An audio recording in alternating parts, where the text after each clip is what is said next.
right, guys. Looks like we got 10 people in here. All right. Happy 4th of July to everybody. Today we are going to be working on what you see behind me, and that is the Datsun build that we are currently working on. Sorry I didn't get a video out yesterday. I was trying to get one out, but things didn't line up, and we went racing yesterday and just didn't have time to get it out. So I wanted to do a update video on this car, and I still plan to, but we figured for the 4th of July, we would kind of celebrate the freedoms that we have by making the most of it. So today we're going to kind of show off what we've gotten done on the car, and we're also going to start tearing the car down because we want to, this engine doesn't have a rotating assembly in it. We've been prepping another engine alongside of it. So we need to strip this whole thing down, and then we're going to detail and paint a lot of the work that we had been doing before. We're probably going to weld some holes in the firewall shut and just generally try to detail the thing a little bit and get it ready for final assembly. Since you guys saw it last, you will notice that there is quite a bit more shine on the pipes here. My dad actually surprised me with that. So when we were at the Summit Racing Midwest Drags, he actually had a friend of ours take the pipes and have them cleaned and sanded and shined up. And he did a really, really nice job. I'm super happy with how they turned out. So this is definitely going to be a lot more showy than I was expecting, which is definitely cool. So I'm just going to step over here for a second to put the chat up so that we can see it. And maybe you could talk a little bit, Dad. Well, let's warm up with, Logan C. Happy 4th. Rock on, dude. We got 20 people watching. Yep. All right, guys, where are you from?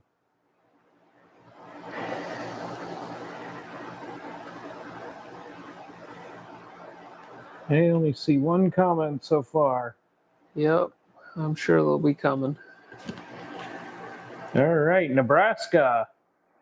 Andrew B. Master. Shelby, Nebraska. That's cool. Salt Lake City. Ottawa, Canada. All right. Southern Cal. Okay, there we go. Now West Coast of Florida. Well, thanks for tuning in, everybody. Can you hear my dad well? Did you turn your mic on? Yes, I did. Okay. I think I did. I hit the minus button a bunch of times, though. Okay. I don't know what that does. That turns your volume down. Okay. So, does my volume need to be louder? Let's just. Oh, okay. You're fine. It just It locks it. It won't let you move it unless you. Sounds good. Okay, so Ephrata, hello. Hey, Dale Milburn. How you doing, bud? I went to high school with him. Nice guy. We nice guy. Have lavalier mics on, so hopefully you guys can hear us better. And I also have my DSLR set up, so you'll notice that it is actually recording, as you can see in the corner there. And I'm actually going to use this footage later for the video that we make. So. Do you need to turn that one on, or not yet? Okay. Thanks everybody for tuning in. Just definitely want to say thanks to all the active servicemen and women and all the veterans out there for allowing us to have holidays like this. It's very nice to have the freedoms that we have in this country. So I guess we'll start off with It would be nice to get you up and close, a little bit closer. Maybe I'll try to do a little bit of hand camera work. Square on your face. There is a square on your face. Yeah, it's trying to like auto focus on our faces. My camera's being a little silly. But all right. What do you need? You need me to carry this? No, I just need untangled. Okay. That's the internet, so don't unplug that. All right. Okay, so I don't know what they see, but all right. Do you want to show off? We can, but all the wires are tangled. There you go. That's as far as you get. Yeah. Okay. All right, those that have not been following the build, we're going to give you a brief overview of what we got here. So do you want to? Sure. All right. Something we've not done before on these 6 cylinders is put twin turbos on. And this is going to be a cold air induction coming in. Something that we'll show to you later is the oil feeds will come into the top of the turbos, and then the drains are already routed to the oil pan. Calvin will show you a lot of details on the oil pan coming up. In addition to that, then we've put these separator pots on. It's going to go into the siphon feeds going into the exhaust system. You'll notice that a few of these parts aren't final welded yet. As we disassemble this, we'll start taking care of that. And the 2 turbos also have 2 wastegates. They exit right here. We were able to utilize the original holes from when we had this set up for a single turbo LS, and also when it was the nitrous small block.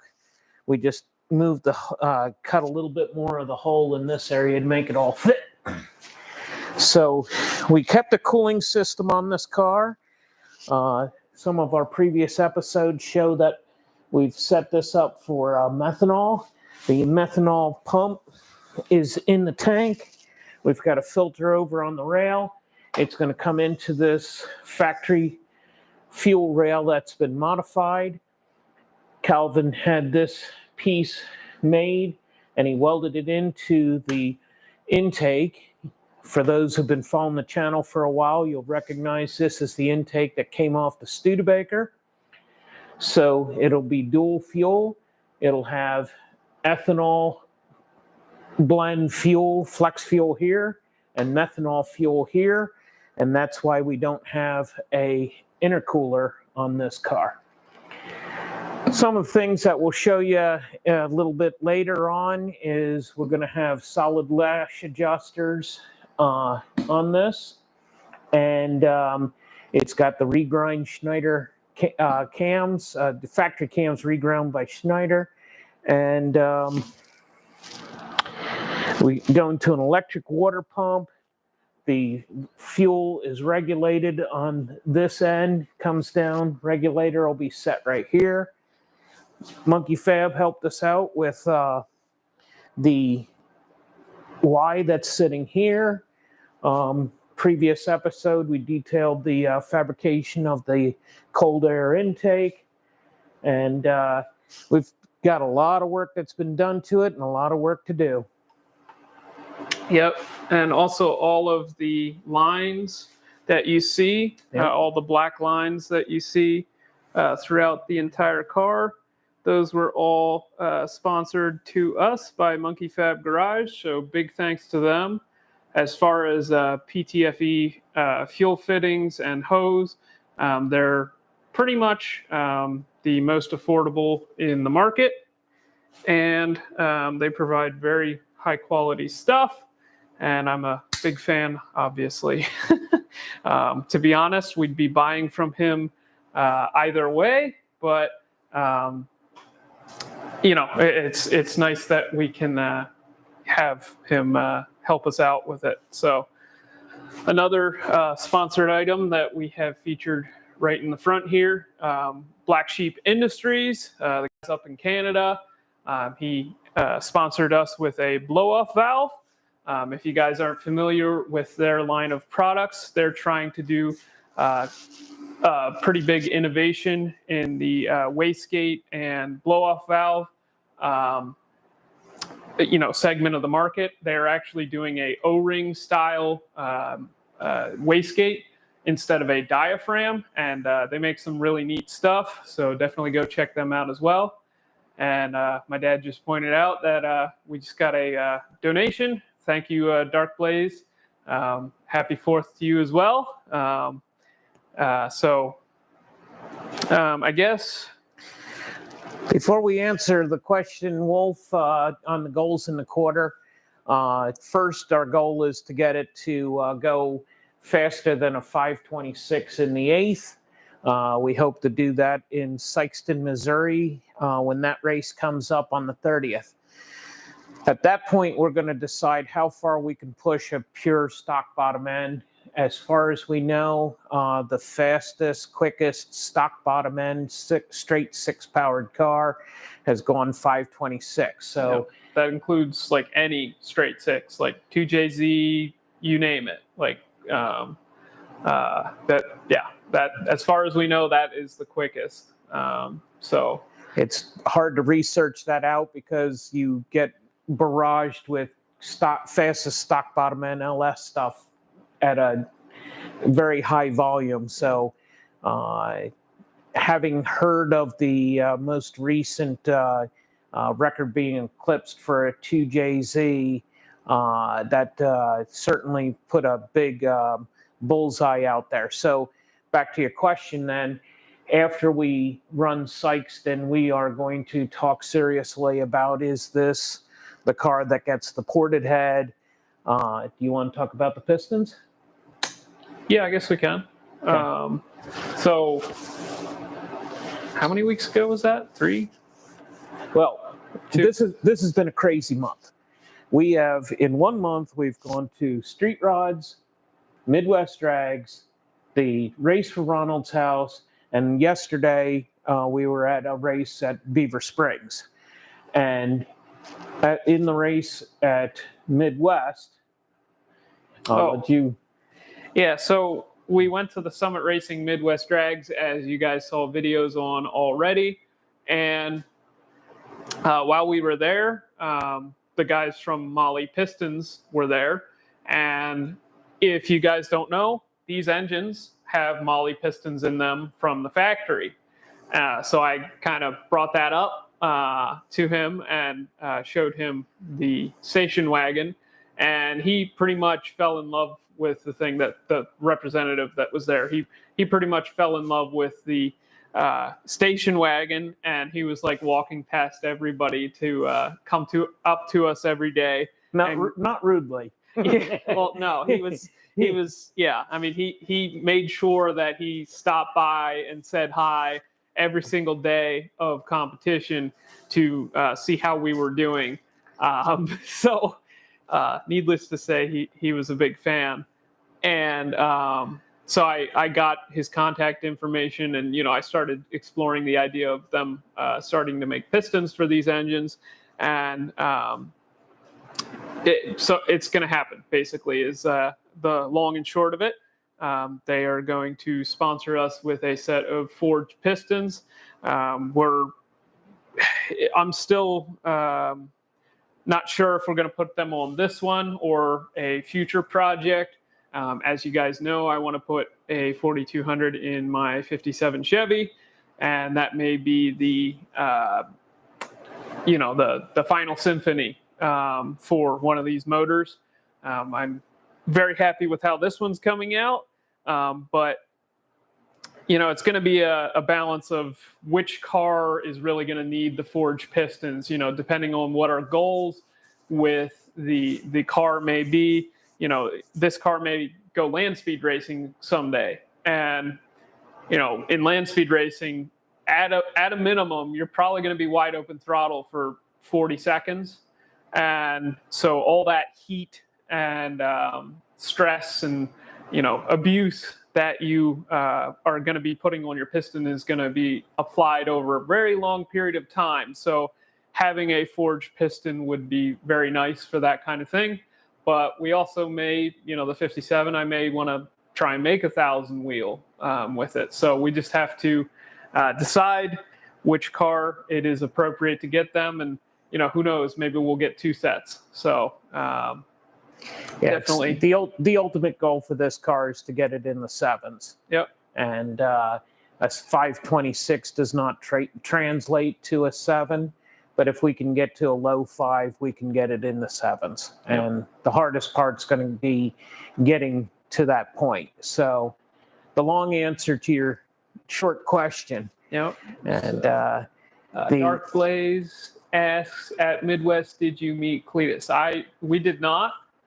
He was way too busy trying to get Mullet to make a good pass. Yep. As you've probably seen in his videos, he made like 6 or 7 passes like every single day. Well, except for the last day, but he seemed to get his passes and then he would disappear. And I really didn't want to bother him, and run. So there wasn't really a ton of opportunity to do it anyways. But no. Everybody was there. That was so busy. Yeah. We got to see Larry Dixon was on the grounds and running his Nova. He's somebody I rooted for a decade and didn't even get a chance to say hello. At least with Cletus, you could walk over to his pits and he would every now and then acknowledge the folks that were immediately around handing out spark plugs or things like that. And it's you could tell who was there to race because the guys who were there to race weren't there to interrupt them, and you could tell who his fan base was that wasn't racing because there was a lot of effort to try and distract him or get his attention, and he handled it well. It was he's a fun guy to watch, but when he's in work mode, he's in work mode. When he's in play mode, he's in play mode, and we can truly appreciate that, having been to a number of national events and watched other professionals racing there, where it's easy to get the wrong impression on guys who are racing when they don't take the time to talk to you, but they do take the time. They just don't do it when they're preparing the car for racing. It's he ran 690 something. Yeah, 698 or something. It was like just barely into the 6s, but multiple passes over 200, and that's you've got to be focused. You don't want to make mistakes, and all due respect has to be given to anybody who's about to strap themselves into a missile and light the fuse. Yeah, I mean, the fact that they had the express lanes at the event for the guys that were going 750 and faster, it didn't even give us a chance to he's at the back of the line and in the staging lanes, hey, maybe I could go over and say hi. We didn't even get that opportunity, because we had to wait in the line with all the slow people. So we actually had an opportunity to stop and talk with people, and that was really nice. But unfortunately with Cletus, he was got to make the next pass, as quickly as possible. So, and he was leaving a lot later, and he was doing all his video editing on the road, which is an impressive feat in and of itself. As Calvin acknowledged in day 3, the exhaustion starts to wear on you because that's a lot of miles and a lot of heat, and there's no air conditioning in the cars that you're racing. So, the noise, the sound, the time, the heat all start to wear you down. So I truly appreciated the effort that he put in with such a monstrous performance on his end, and he and Kevin did an awesome job. Yep. So let's see. Okay, Dark Blaze says that's awesome. I hope he does get pistons out to the market. Are they the same for the 2.8 to the 4200? Yes, their 2.8 has the same bore. It would not work on the 2.9. The 2.9 has a larger bore, so it would not work on that. So yes, but the 2.8 and the 4200, they're the same bore and stroke. Yep. So yeah. Shirts. Yeah, I guess we can talk about that. So that's pretty cool. So we, as you guys can see, what we're wearing, we're working on t-shirts, and these are our two designs. So if you guys are familiar with Clifford Performance, this is sort of a reference to that. Clifford Performance is a old school 6-cylinder performance manufacturer, and they had the slogan 6 equals 8, meaning you can hop up your 6-cylinder and make it perform like an 8. Well, we say 6 is greater than 8 because we think these motors have a lot of potential.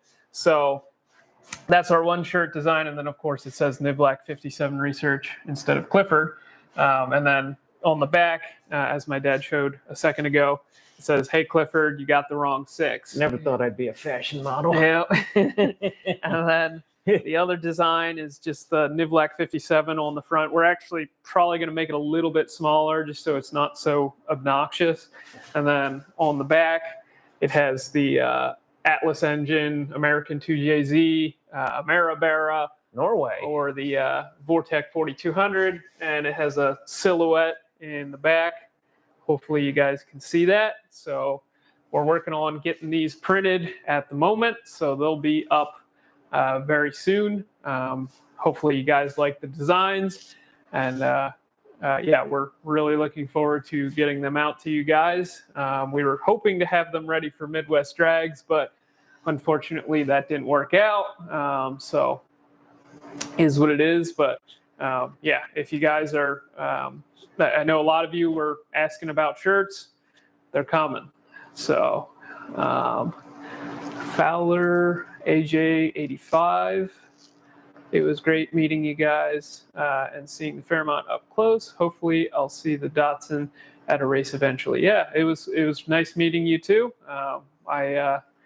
Very humbled by how many people reached out to us when we were out on the road. It's I'm gonna try and make these squares go away. Go ahead. Okay. I don't know what else to say. It was very, very humbling. A lot of folks were anxious to meet with us. We make the stops at the checkpoints, and it was a steady stream of folks would come over and visit with us, and I just very grateful for that. I'm sounding dorky. Can I start spinning wrenches? Yeah. Okay. Hopefully the squares stop. Now there's just a square in the center. Unfortunately, I don't think I can make that go away, but hopefully the squares that are dancing around our faces. No. Okay. All right. Now it's just a square in the center. Okay. All right. Do we want to show the oil pan first? That is up to you, son. Yeah, that's probably good to get that. What do you want me to wrist lift it? Yeah. Okay. All right. So about to make a lot of noise. Yep. In the last live stream, I'm just gonna wait. All right. Intermission.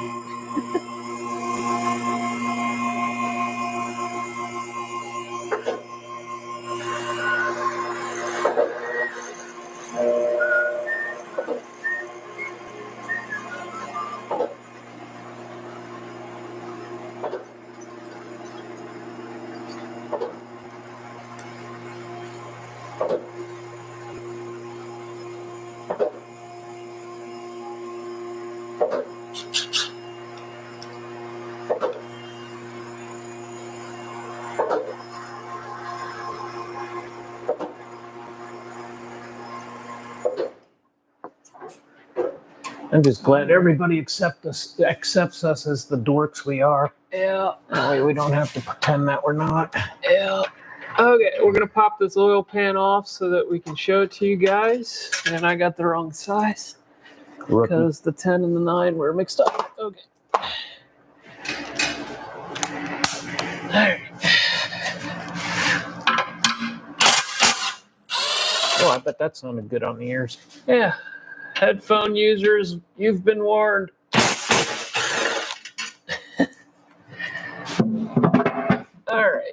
we got to pull the, these two bolts have to come out so that this can come out. Okay. All right, just a second here, guys.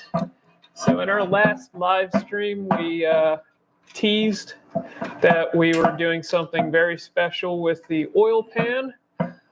Fan is actually was a huge part of this, and we're going to show it to you in a second here. So one of the things that we recommend to everybody that's running these engines is to run a lot of oil capacity. So as you're going to see here in a second. John Wilburn. Yep. Hi, John. All right, ready? Yep. Come on, buddy. It's a nylock nut, so. Yeah. Got it? Okay, ready? Yeah. All right.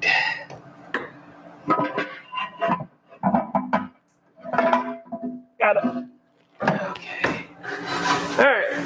Let me get Your this turn. back up. I'll pull this off. All right. So basically, a fan contacted us and offered some machining. So we had him machine. Yeah, he was actually in the last live stream, and he was in the comments. Really nice guy. He basically contacted us about he works with a machine shop, and he offered to do some machining for us. So I designed this oil pan rail here in CAD, and then we made this gigantic sump that you see here out of sheet metal. And basically it's pretty shallow, but it's very wide. So the idea here, I'm gonna actually roll this engine out here so that it's easier to explain. Yep, I got to knock the drains off. All right. Hey, the Wraith. I already know where you're from, the Wraith. All right. Thanks for tuning in, John. Yeah, if you guys aren't familiar with John Wilburn, he is the one of the event organizers for the No Name Nationals. Oh, I bet that went well on the ears. Sorry. Okay, sorry. Yeah, John Wilburn is one of the event organizers for the No Name Nationals, which is one of the events that we plan to take the Datsun to. It's an event that he is holding in Sikeston, Missouri. AHRA, Yeah, so big plug for them. Yeah, it's the event's being run by the sanctioning body for the event is the AHRA, and they are holding it at Jeffers Motorsports Park. And it's basically a event for YouTubers of 500 subscribers or more. And it's basically just a grudge fest. You know, we're going to do a lot of networking and hanging out and Drinking beer. Yeah, you know, just hanging out with people. And if you guys want to come out and see us there, you're more than welcome to. But one of the goals is to have this car there, as well as we plan to bring the twin turbo LS powered 74 Nova, the green one. I'm sure you guys are familiar with that car as well. If you guys are in the area, make sure you come out. So this is a two-piece oil pan that we designed in CAD, and basically how this works is if you guys are familiar with high performance wet sump pans, they usually have a kick out, meaning they kick out from the side, and the actual sump is much wider than the block, And basically the idea there is to give the windage of the crankshaft somewhere to go. And it has been proven to have horsepower benefits in a lot of applications. Now, this is a skirted main, so I imagine the performance benefits on this guy are not going to be as great as like a big block Chevy or a small block Chevy or something like that. But if you guys watch Engine Masters, they did a test where they did a basically a standard stock style oil pan versus a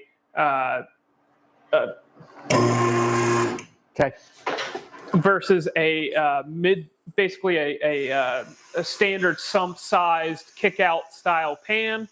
And they gained, I think, 8 horsepower in that episode just from getting the windage better managed in the oil pan. And then they did a follow-up episode where they did a full-length oil pan, where meaning the oil sump is the length of the engine, versus a better designed full-length oil pan that had lots of kick-out, whereas the one before it only had a little bit of kick-out. And they gained 26 horsepower in that test. So we have attempted to emulate the better design kick-out pan with the design here. The problem with kick-out pans is they're really hard to bolt down. You basically would have to make tunnels in your sump in order to get your bolts installed into the engine. And that's a pain because you basically have to put a bunch of plugs in here, or you have to make a sealed tunnel through here to be able to get your bolt in. So what we did is we designed this 2-piece oil pan. And basically what it does here is it acts as a block girdle. So all this metal is hopefully keeping the block from flexing. Also, we have also added these little pockets here. I'll show it up here. These little pockets here, which encompass the head drains. And then there's this nice, I'm actually gonna zoom this in a little bit. So these little walls here, you can see them here. That is where the oil drains from the head. And then we added these little filleted areas here, which help direct the oil from the head out and away from the crankshaft. If you guys have seen stock oil pans, a lot of them actually have a wall that's built in here, but this is a better design because it really hugs the head drain better and doesn't allow any windage to get in there. So that's the idea there. And then also it kicks the pan sides out. I think it was 2 inches out from the side of the block. So it allows us to bolt down this block girdle and then bolt down our actual oil pan. And here, I'll zoom this back out. And hopefully this allows us to make more horsepower because of better windage control. And something they also remarked in the episode, if you guys don't watch Engine Masters, you should. It's a great series, and a lot of times Steve Brule, who is the dyno operator, one of the dyno operators at Westech, same place that Richard Holdner works, he will drop like knowledge bombs like they have seen that with a good, well-designed wet sump pan, they see 0 horsepower benefits from upgrading to a dry sump pan. So I thought that was extremely interesting. Obviously there are some other benefits from running a dry sump, specifically due to better slosh control of your oil. But there are no performance benefits at that point. I'm not sure if we're there with this design, but we're certainly a lot closer, I would think. We've seen a bunch of high-end builds that are still using the stock oil pump, which was very encouraging because we didn't want to go to a dry sump until we have to. At some point when we start pushing these things even higher, we'll put a dry sump system together for the land speed car, but we want to go as far as we possibly can with a wet sump. And in looking at what other people do, we've said this, repeatedly. High oil volume, we think, is one of the keys to keeping these things alive.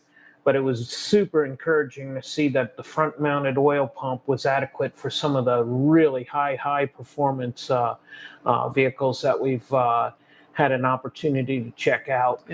And the other part there is on Midwest Drags with my station wagon, we saw in boost, full tilt, I think the lowest oil pressure I saw was 85 PSI. So that pump is keeping up just fine. When you do repeated dyno pulls, it struggles a little bit just because the oil tends to get pretty hot. But when you give it a chance to cool down, especially when you're sitting in a staging lanes, waiting to be able to make your pass, it does just fine. And even some of those passes at Midwest, I literally staging lanes, back into the lanes, kept my helmet on, right back in to the burnout box and made another pass, and it performed flawlessly. So for all the people that keep asking about dry sumps and external oil pumps and that sort of thing, I think what we have here is just fine. We're going to find out. Yeah, we're going to find out, but I all evidence points to, we're good. John Wilburn mentioned in the comments, I want to just go back to the No Name Nationals. He said that it is going to be a big YouTuber party, and spectator tickets are available online and at the gate. So you guys don't have any excuses. If you want to show up, you can always get a ticket at the gate. So make sure you support the event. We're definitely going to be there, and we're really looking forward to it. John Fiore? Fiore, yeah. I would like to meet you, John. It's Pikes Peak is a dream of mine in the future, and I'm happy to hear that you drag race with your dad. That's speaking from his vantage point, I am sure he is as honored and thrilled to be able to do something like that as I am with Junior here. So that's cool. I hope I didn't butcher your name, and again, we'd love to meet you. Yeah. So just in case nobody knows what we're talking about, in case you're tuning in after or you're tuning in before, I'm just going to start off with the basics. What you're looking at here is a 2006 Vortec 4200 that came out of a Trailblazer. And what we have done with these is we basically have just shoved a turbo on them and boosted them to lots of boost. And we have found that a stock bottom end and basically stock engine, at most we've done camshafts and valve springs. We have found that the stock components will hold 700 wheel horsepower through an unlocked turbo 400. At the tire? At the tire through a 9-inch. And there's very little upgrades that are necessary. And they will fold a rod around mid-800s wheel horsepower. And we have been gradually pushing these things further and further. So just in case somebody tunes in and they're like, I don't even know what I'm looking at, just wanted to give a little overview. Probably should have done that at the beginning, but If they didn't pick it up on the t-shirt, they know it now. yeah.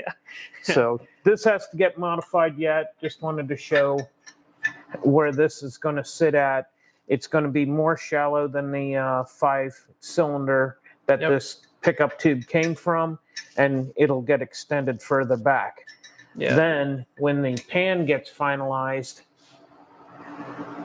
perfect. Apparently we got very good. Name right. Good.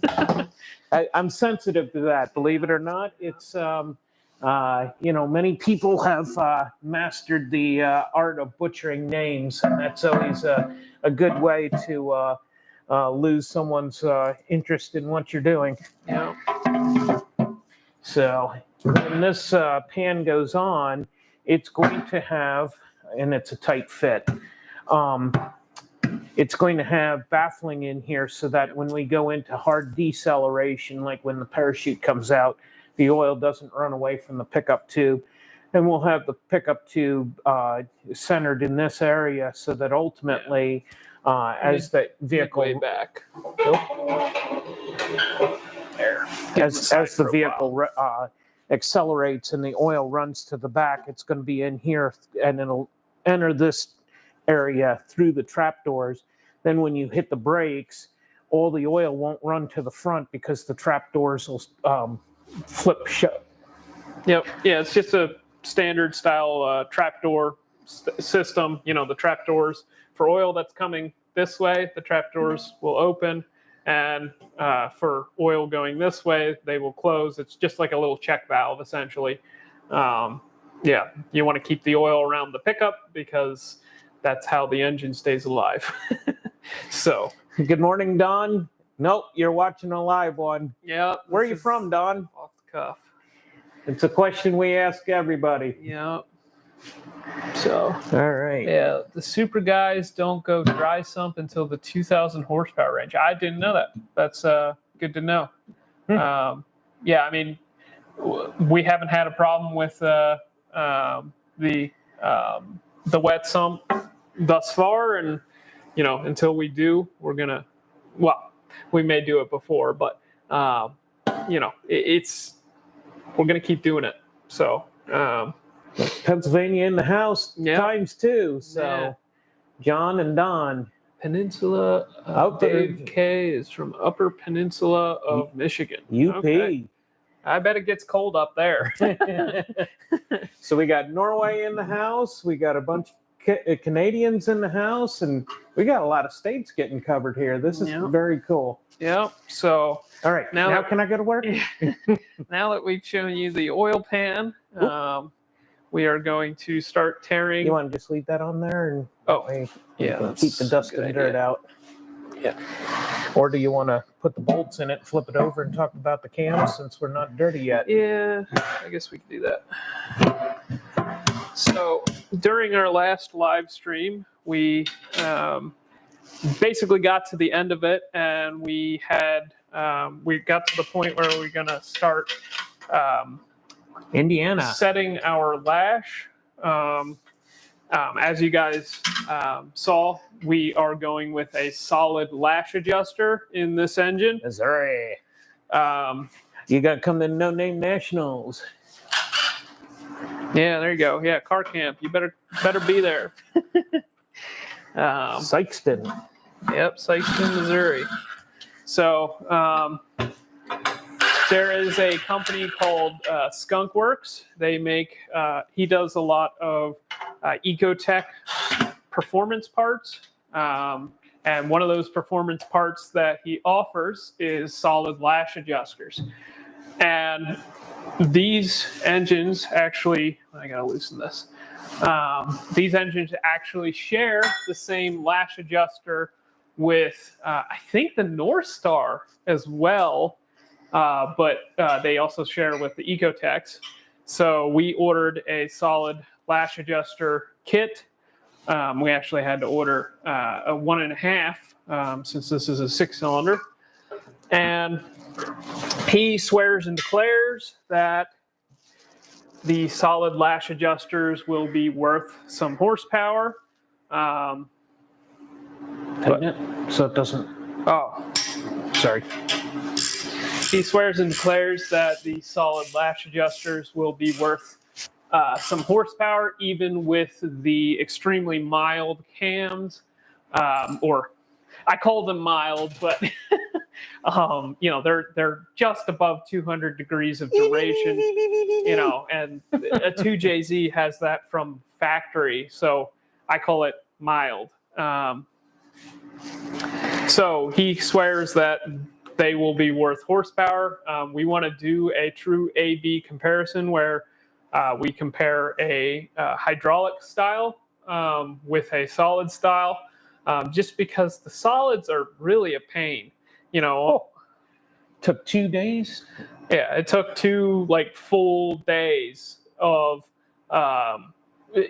taking these things out, chucking it up in the lathe, shave just a tiny bit off, and then do it again and again. We had to get between 4 and 6 thousandths of lash at the lobe for each of the lobes on the camshaft, and we found that every single lifter had to be its own unique height. You couldn't just do the same height for every single one, and that was a very tedious process. So we have all that done. Basically, the process was, check it, and then check it, and then if it's too tight, obviously you gotta trim it. If it's too loose and you went too far, well then we did the side that had the taller lash adjuster first, and then did the one with the shorter, so that if we made a mistake and made the tall lash adjuster too short, we could always try it on the other side. But we managed to Only one. Yeah, we only had to do that once, and we were able to get all of the lash adjusters set to the correct height. It was an exhausting effort. If I'm not mistaken, it was total of 19 hours. Yep. Yeah, and on a normal, like a big block Chevy, or even some of the Hondas actually offer followers that are adjustable. On a big block Chevy, you would have a poly lock or some sort of adjustable platform to adjust your push rod and get all your lash set right. On most platforms, those parts are available that you can just, you just turn your screw and your lock nut and set your lash that way. But these engines don't have any aftermarket, don't have a ton of aftermarket support. So nobody has taken the time to develop them. And you could probably fit one in there. That's part of the challenge here is these engines are not in high demand. So yeah, if we can get if we can get 300 more RPMs, we notice in the horsepower curves on the dyno, these things lay over after 7 and they start nosediving after 7,300. If we can get one of these to go 7,700, I really think we're going to be able to get some crazy ETs out of these things, because that lack of RPM really hurts it, because to get the ET that you want, you need to get a lot of speed. And to get a lot of speed, you've got to have the right gear ratios. And if you're doing it at a low engine speed, your gear choices become very limited, and you could put yourself at risk of hurting parts back there, because the lack of aftermarket gear support for those kind of ratios puts you into having to run factory gears, and the hardness on the factory gears is so shallow that I used to run a big block 427 powered Nova on nitrous, and I could chew up a set of factory gears, and it was nothing to lose a set of gears in a month, and I could get an aftermarket gear to last infinitely. So it's something we're very conscious of, and the more RPM we can get out of these things, and that's where we've got to decide where are we going to go with the ported head, the forged pistons, the aftermarket rods that we have. It's possible we may put it in this, try and chase a 200-mile-an-hour land speed record, pull it out, throw it into the 57. It may go into the 57, get pulled out, put into this thing. We want to keep all our options open because right now we don't have enough parts to do two. But if the interest continues on these engines, we're very grateful that people are helping us out. Folks that are watching, we've got a number of folks who have become channel members that are contributing. Thank you. Thank you. Cash gifts that are donations. Yep. Sorry, I got tongue-tied there. Every bit counts because we're doing this in some. This is our big shop, and it's a 102-year-old. It's older than that now. Yeah, it doesn't matter. Yep. 102-year-old corn crib barn that we gutted out and took the corn crib out of and rebuilt the foundation underneath the building. This building is really cool. There was an old blacksmith's shop area in the one corner, and the daughter of the guy who built this actually showed up one day, and many years ago there was stairs across the back of the shop. I had my Model T street rod sitting here in front of the stairs, and she came to the house and knocked on the door and asked me about if I would mind if she looked around. And I asked, who are you? And it turns out, she was the daughter of the farmer who had this property. And when she walked through the door and she looked at, my street rod, hot rod, was black, and she immediately recognized it, and she got all teary-eyed and said, "That's exactly the same spot where my dad used to park his Model T." And I was blown away that, she recognized that it was a Model T. I just really enjoyed her company. We spent a little bit of time together, and sadly, she never came back. And judging from her age, I wouldn't be surprised if she wasn't able to. And that was something that I had looked forward to seeing her again and showing her around the house. Her visit was more outside, and hello, Washington.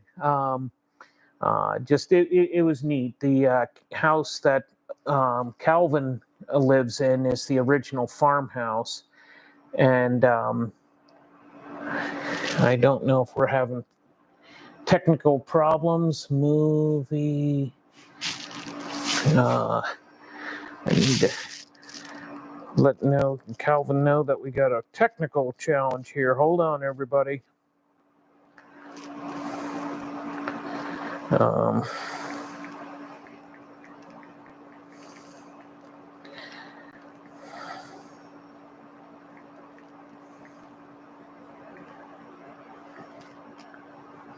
All right, sorry about that, guys. The original house and the one that Calvin lives in was built in 1888, and then the house that Paula and I live in was the daughter's house, and it was built in 1920. And so all of the barns that are around here, including this one, what you can't see and is off screen, is some of the original wood. We took the second floor out so that we could put the lift in, and we left just small sections of it, and I got a hoist on the shelf on the one end here for the mezzanine, and the roll-up door comes underneath it. And in order to compensate for the loss of floor, we video and audio are working, just a sign on the screen. Okay, sorry about that. I didn't know whether it was doing one of those funky things again. Yes. Okay. Sorry about that, guys. So in addition to all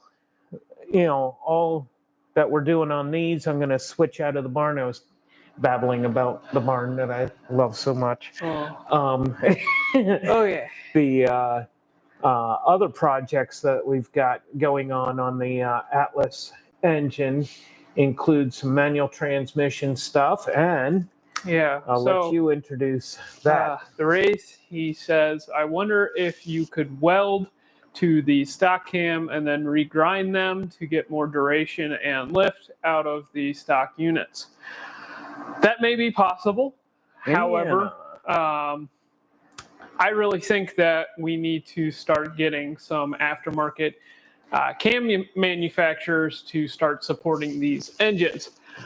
I think the demand is growing every single day. And frankly, if you guys could start beating down the doors on, we really need oil pans to be made for these engines. You guys, I hear you in the comments, can you make me an oil pan? Well, we're just two guys in an old barn. We can't, we can't supply the world with aftermarket oil pans. We're both employed full time, and we don't necessarily have the resources to be able to do that. So somebody like a Moroso or a Milodon or somebody like that, we need them to get on board and start making oil pans for these. I'm happy to be the guinea pig and test them for you guys. Okay. Can you guys still hear me? Yeah. We still see your feed, but the recording may have stopped. Yeah, the recording stops. That was just the message on the... Okay, can you guys still hear us? That was just the message on the camera. Okay. He thinks... Yep. Okay. Yeah, I think we're still live, guys. Tell me if you can still hear us. We may have stopped. Oh, there we go. Okay, we're good. All right. So, Thanks, anyways, thank you, Brian, for confirming. We're standing here awkwardly. Okay, we're good. Okay, all right. Thanks. All right. So, as I was saying, we need to get some pan manufacturers on board, but also I think that aftermarket. Well, what about that? Sure. Oh. Might have to go get it, but yeah, we are. As you know, Calvin's already starting to manufacture parts. The coil adapters is one of the items. The lash adjuster set is one of them to work with the Schneider cams. But I don't know if I'm ready to talk about that yet. Well, let's wait on that. Yeah, sorry guys. Wrong answer.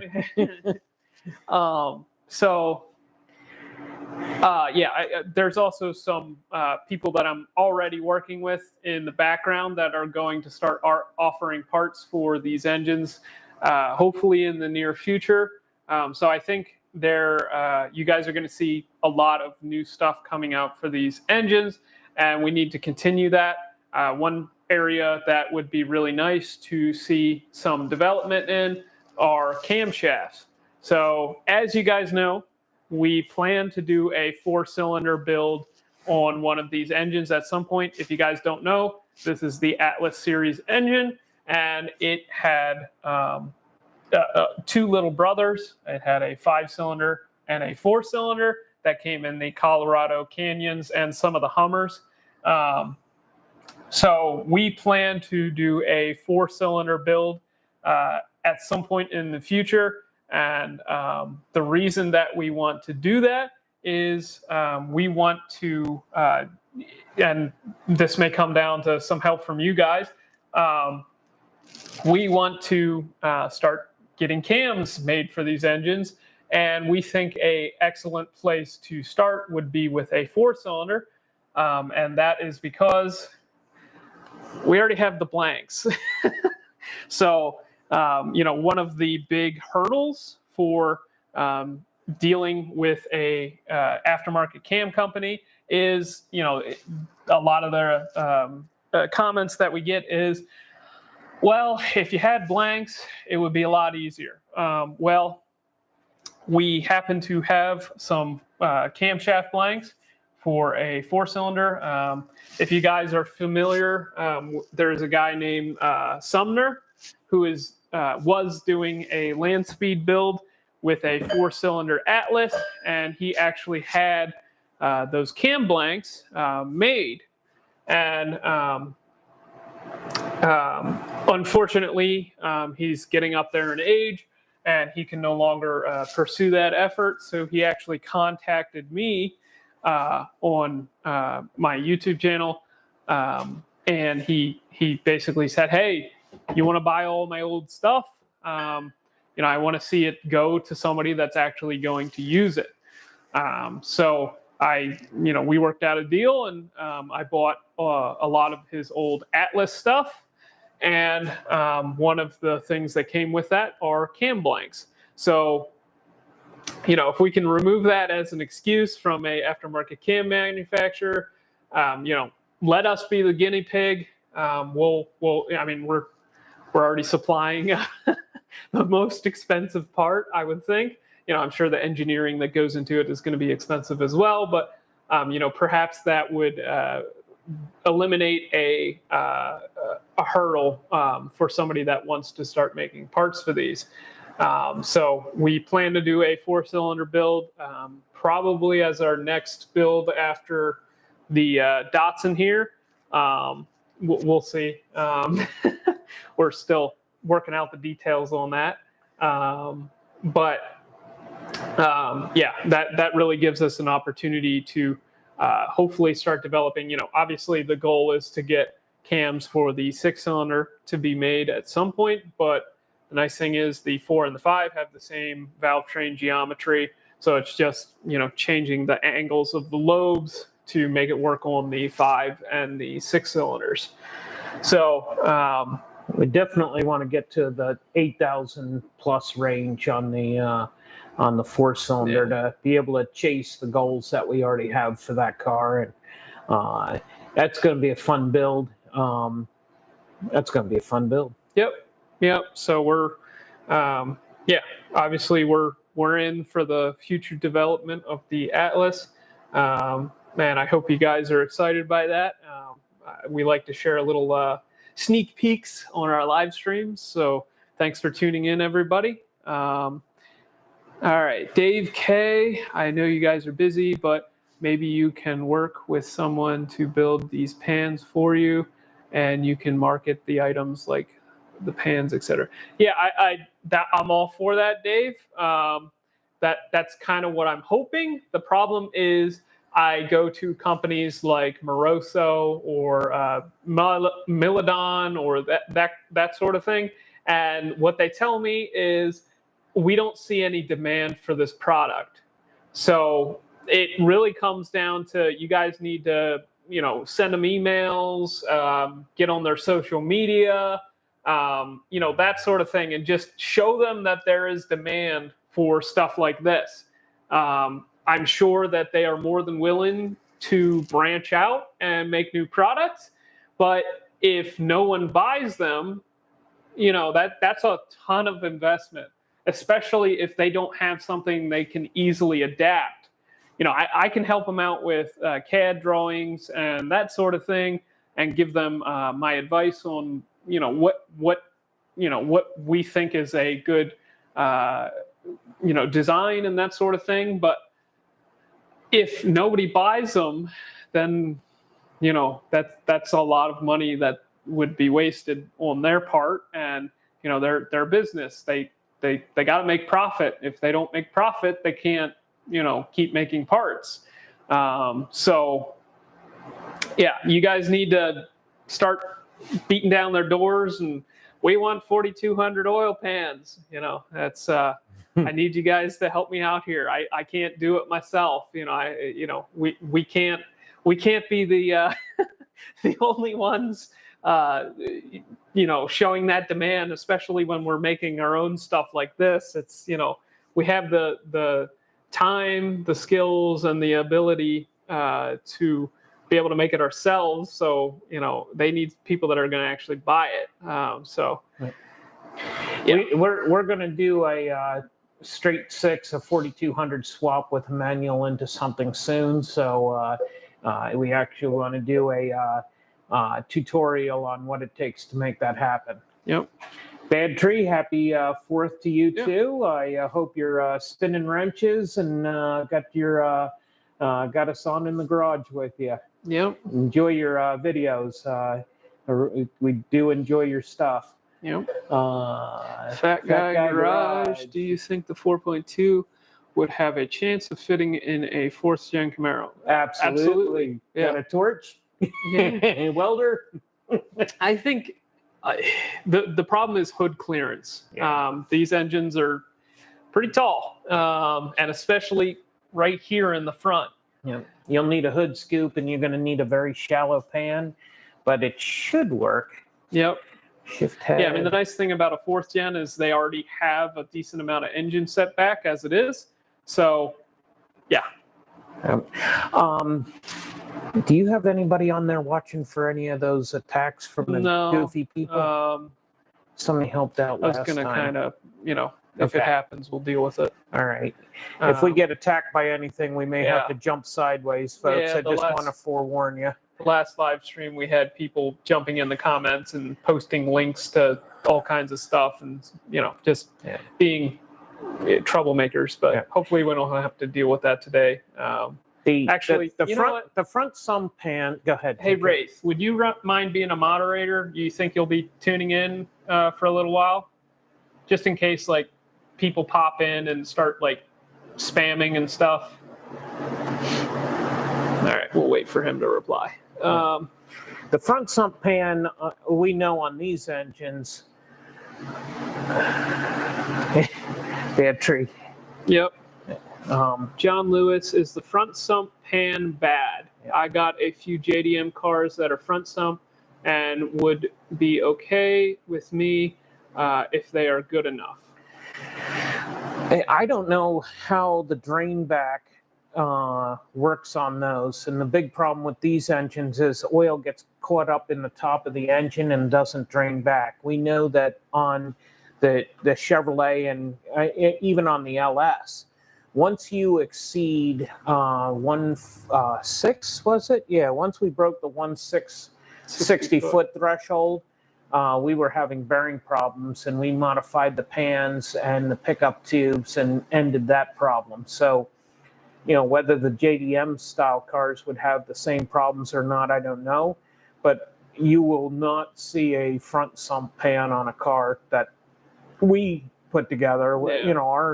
Our Nova pulls, 2 Gs of acceleration. It's going to hurt itself if you don't do oil control in the pan. It depends what you're doing is basically the answer. If you're just going to do burnouts and make dyno pools, you're fine. Yep. But if you're actually wanting it to perform on a drag strip and not spin every bearing in the engine, I'd really recommend a rear sump pan, which unfortunately never was produced for the 6-cylinders. Yep. So John was the one that brought that up.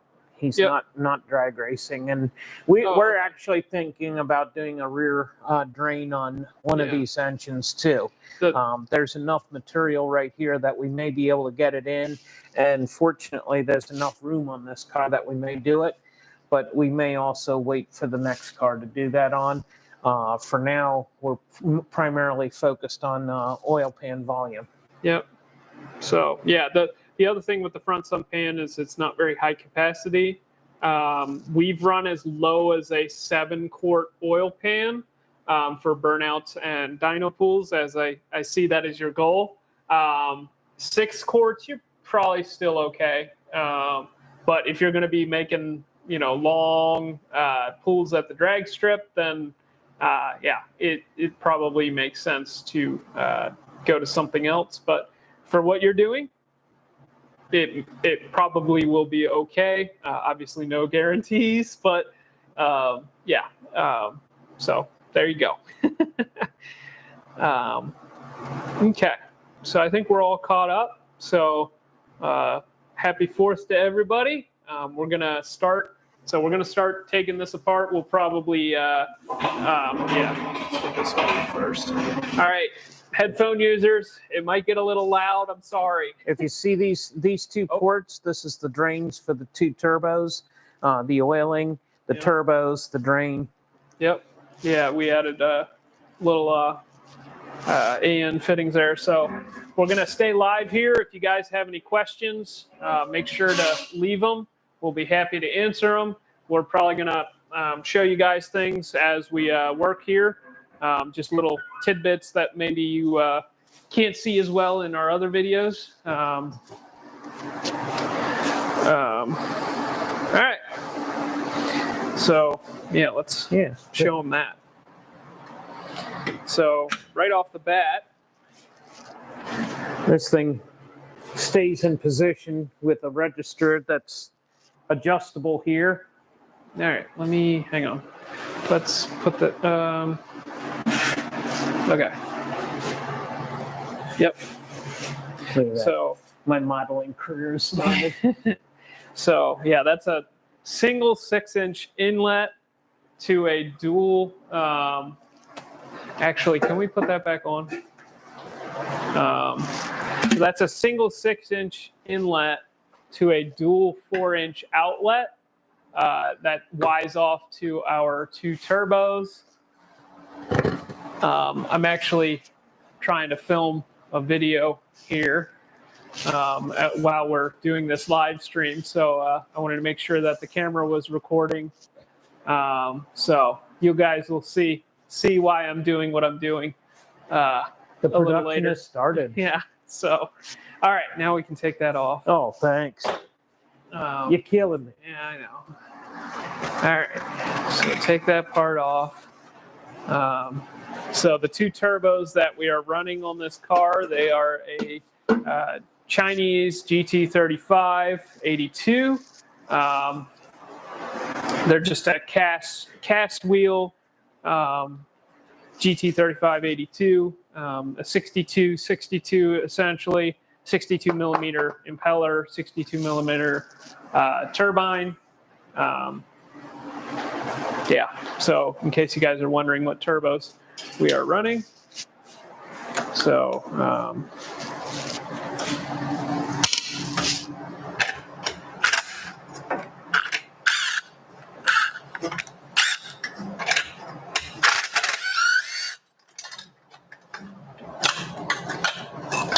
yeah, you don't have to take the nut the whole way off. It spun faster than I could slow it down.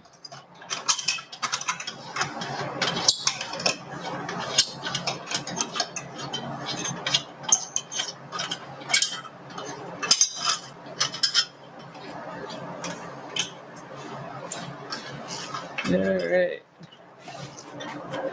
Yep. Have a good one, Bad Treat. Thanks for tuning in.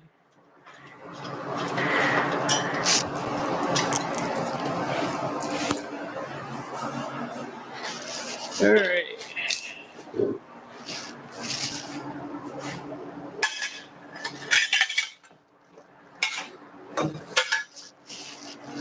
There's our nice Y pipe that Monkey Fab Garage helped us out with. And of course, our Black Sheep Industries blow-off valve. Thanks to both of them. And then here's something I haven't shown off quite yet. This is basically a stock stainless steel fuel rail. And then I welded fittings on either end to make it a flow-through style. And then I had to neck this part down a little bit in order to get better hood clearance. So that's what that is. All right, yeah, even the charge pipes that are harder to see, we had them polished. They came out super nice. So yeah, very happy with how that all came out. All right. All right. South Africa. Wow. That's cool. DeWald Muller from South Africa. Thanks for the great content. You're welcome. It's Wow, that's a long way, huh? Scott Crosley, 52 viewers, only 38 likes. Yeah, come on, guys, leave some likes. Hook these guys up. Yep, appreciate that, Scott. So all of the lines that you see us taking off are, most of them are PTFE, and they're from Monkey Fab Garage. We'll have to show you some of them up close. They have some really, really nice stuff. Very, very affordable.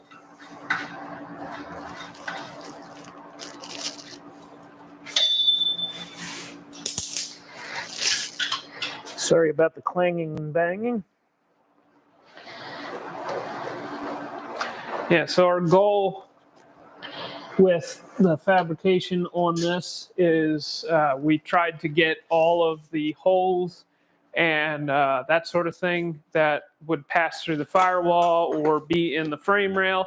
Tried to get them all landed so that when we paint everything, we're not doing touch-ups and that sort of thing. So we've tried to mock everything up as good as we can so that we're not going back and adding holes and, you know. But yeah, this is the PTFE. This is a -8 line. And it's all PTFE on the inside with a braided outside. And it's super nice stuff. This is our fuel pressure regulator here for the methanol side. For the methanol side, we went with PTFE because PTFE does not react with methanol. So we need that to we definitely don't want our fuel lines to be degrading and landing in our injectors and causing issues there. So all of our lines are PTFE, but this is all from Monkey Fab Garage. So go check him out. We're a big fan of his products. So yeah, thanks.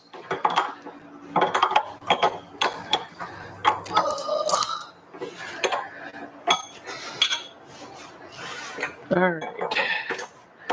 So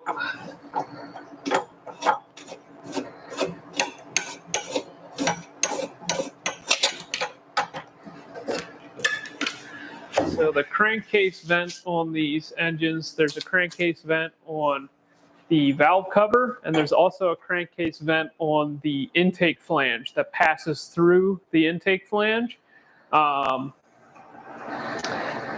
Most people block off the one that's on the intake flange. We actually try to use it. We want to try and make as much, have as much ventilation as possible. Obviously, that's worth horsepower as well. So we like to make sure that we are meeting or exceeding the factory crankcase ventilation requirements. 4-inch stroke makes a lot of crap in the bottom. Yeah, 800 horsepower does too. Like the BO problem? No problem, I think is what he meant. Oh, yep, thanks for liking, everybody. All right. So I guess the next major chunk is the intake.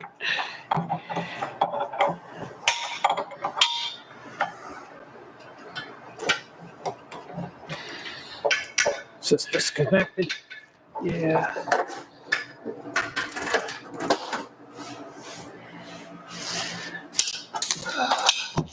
Yeah, we figured the 4th of July would be a good day to go live. Probably a lot of you have plans later in the evening, I'm sure, but thanks for taking time out of your day to Put up with us. yeah.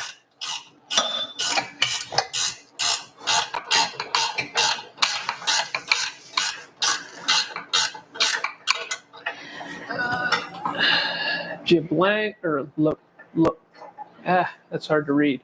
J LeBlanc 31 says best info on the net. You are my inspiration for my 66 Chevy van Atlas build. Oh, that's going to be cool. Yeah, that'll be cool. I love those old things. Yeah. Thanks for tuning in, and appreciate the kind words.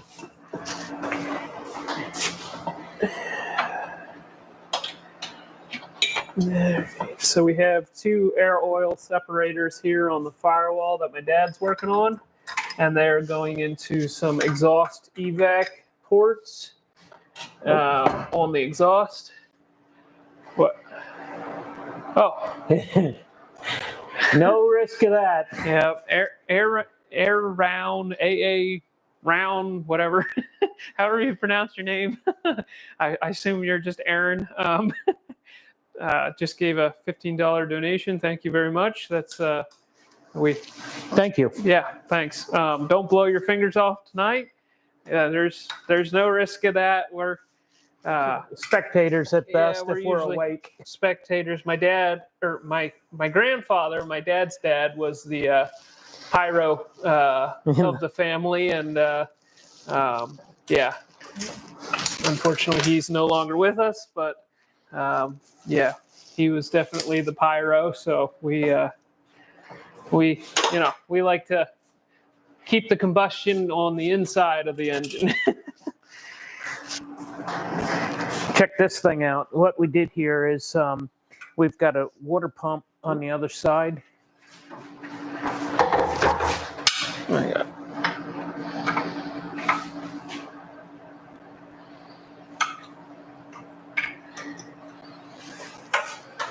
We got the water pump on the other side. We rerouted the water outlet from the radiator over there, and the pump is right here. And then the water comes out here. And because there's a risk of trapping air in the system and maybe getting it trapped up in the radiator, we've got this air bleed that comes over to our expansion tank. All right. Here's the intake we were talking about earlier. So we have a additional injector rail that you can see here, welded into the intake. The factory 4200 has the injectors in the cylinder head, so this allows us to have 2 injectors per cylinder. So this set will be running methanol, and then the set in the head will be running E85. So this is the original intake that we made for the Atlas that was on my Studebaker. And as you guys saw in a few videos ago, we are putting a LT style engine into my Studebaker now. So this was freed up.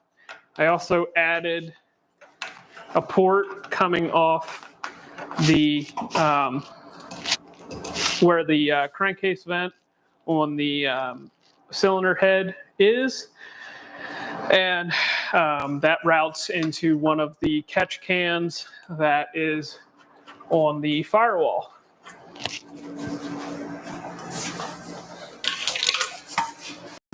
At some point, we're probably going to get this polished as well. Yeah, put it under the car if you can. Sorry. All right.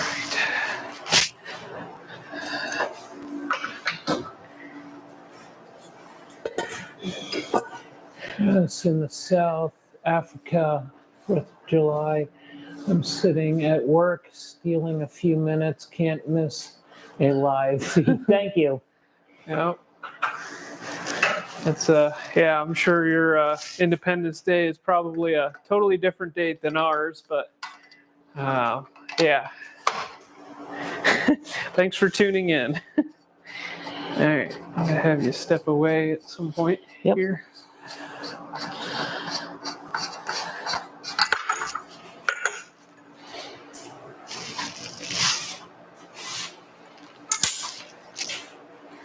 Okay. All right.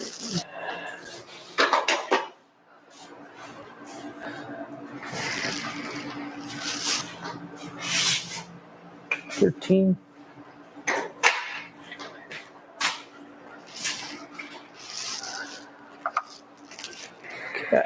All my metric sockets are missing.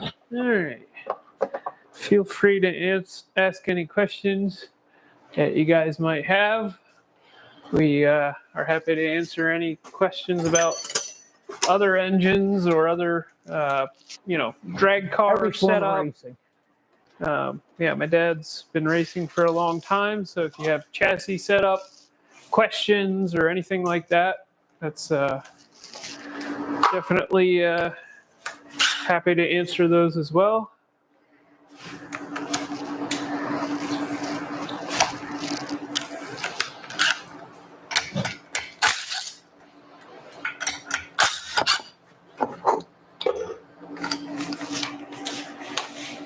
Okay. Yeah, that's our coolant reservoir. Also, the water lines from the turbo return into there. So, here, just step over there.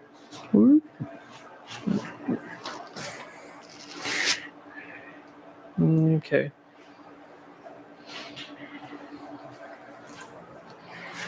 I'm not sure if I want to put these inside or.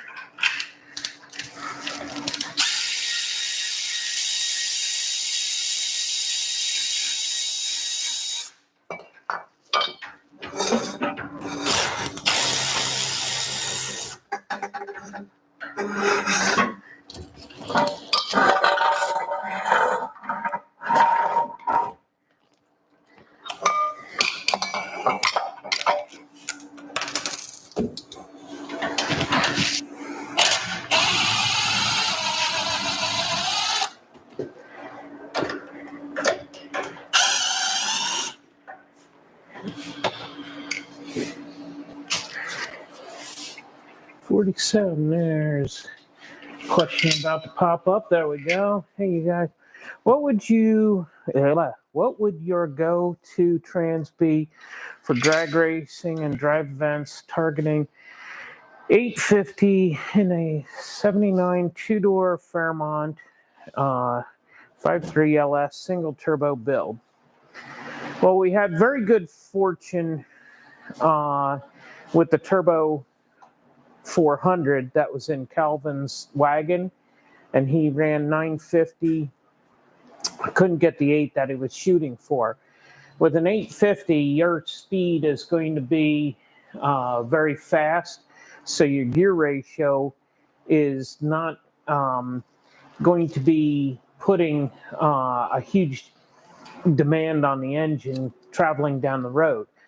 We've also run successfully a 4L80E, and they're more expensive to build, but you get overdrive and you can roll 80 miles an hour if you want. So those would be the two transmissions of choice that I would do.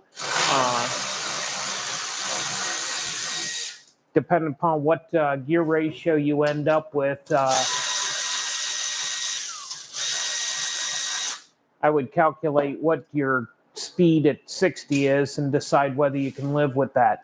You know, driving down the road at 2,800, it can get exhausting, but it's not horrible. It just you've got to be aware of how tired you get over the course of time.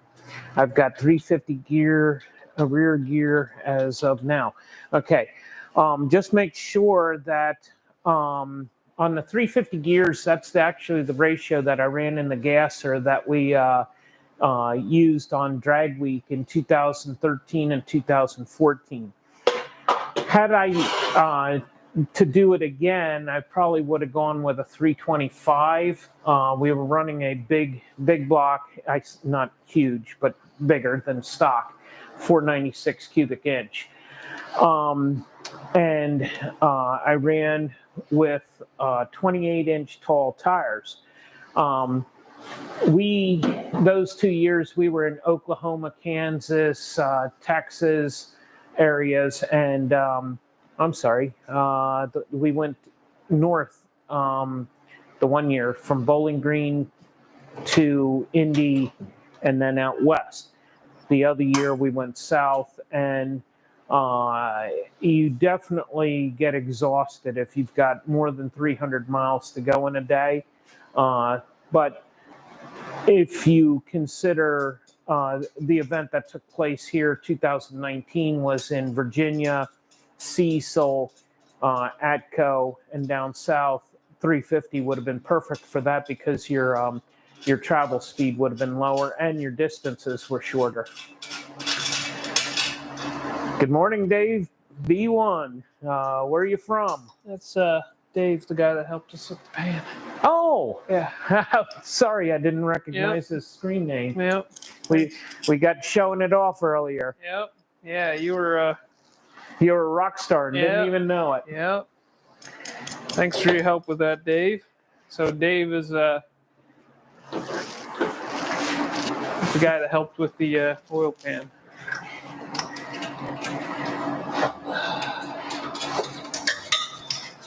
If you guys haven't seen this water pump before, this thing is nice, super compact, and very effective. It's I don't even remember, Davies Racing. Craig. Davies Craig. It is a nice pump. Yeah. And it's light enough that you can mount it on the hoses and you don't even have to put support on it. It's all good, Dave. Yeah, I'll be making a more in-depth video on it at some point. Yeah, I want to do a whole video just on the oil pan, just summarizing basically what I just told you guys earlier. Yeah, that was the video I was planning to put out this week. Was that video, but it didn't get done, unfortunately. We were helping friends out with projects, and just didn't get done. So.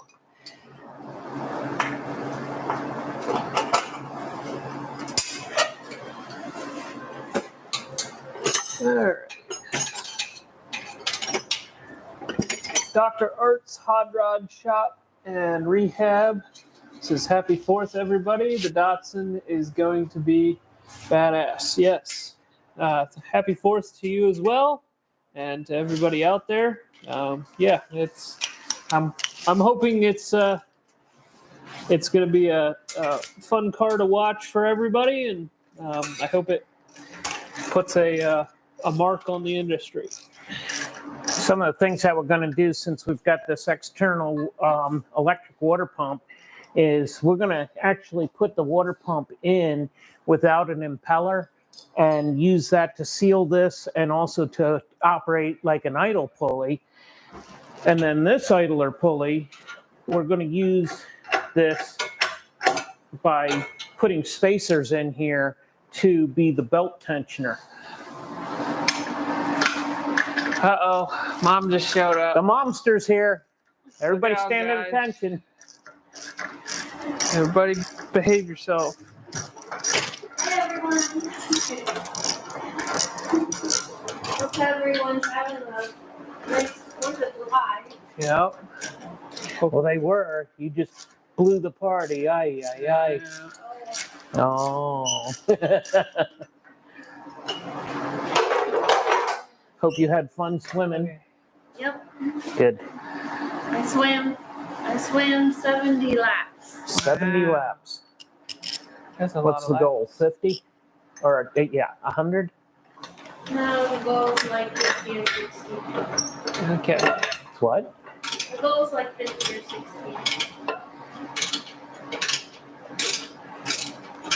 So you just blew the goal out of the water. Yeah. She didn't want to have to come back here and help us. Okay. Okay. Thank you. Yep.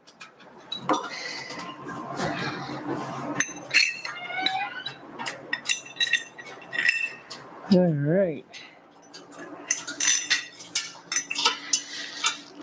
I'll get back on when this is over and watch the whole thing. I'm on break right now. We understand. start pressure washing the deck. Ugh, yeah, no doubt. Yeah. Hopefully it's not a broiler where you're at. Well, he's in Georgia, so Oh boy. I'm sure it's pretty warm. Oh, the whole cylinder head just What's the matter? whole cylinder head just all right. Let me get I need to get a shot.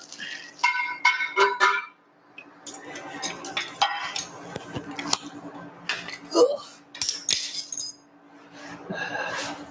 Yeah, Mom actually had another bracket race yesterday. If you guys saw the video from What do you last want to do for the picture? if you guys saw our latest video, she went to the finals with her 66 F100. Okay. And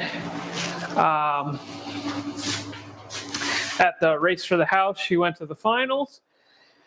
And we went bracket racing with her F100 again yesterday. And unfortunately, she didn't make it past the first round.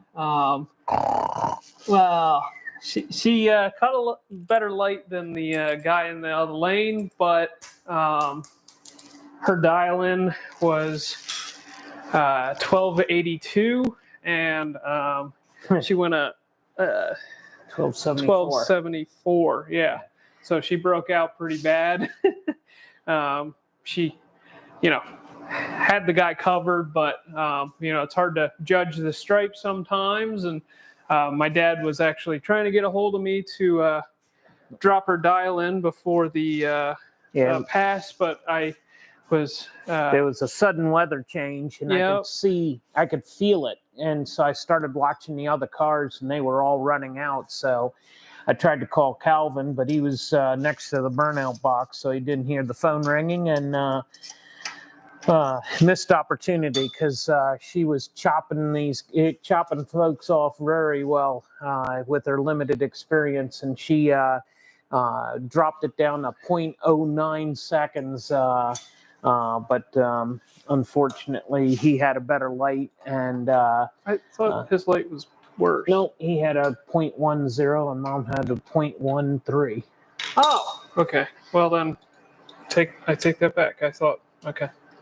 Yep. No. Every time she goes up, she's getting better. She's getting more comfortable with the truck, and it's fun to watch her excitement as each pass builds more confidence. Yep.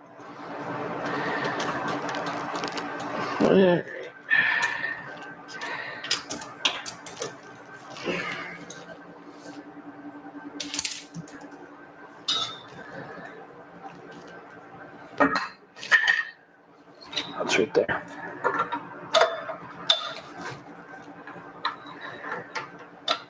So these turbos are water cooled.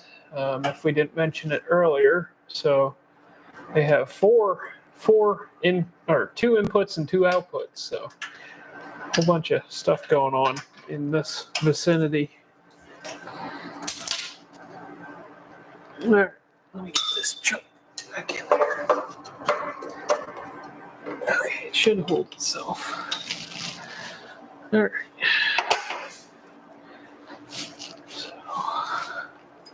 Yep, happy 4th to you as well. I hope you guys are having a good day. Get the water pipe off. Okay.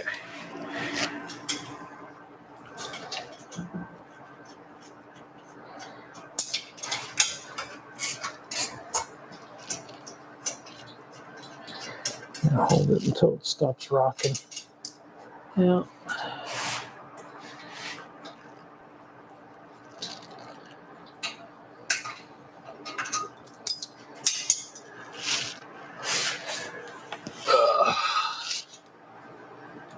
So, taking the turbo discharge pipe off the car. This is all stainless steel and has a little merge in the side of it. And In a second here, we can show you the exhaust evac setup. Can we talk about Cameron helping with that? Yeah, Okay.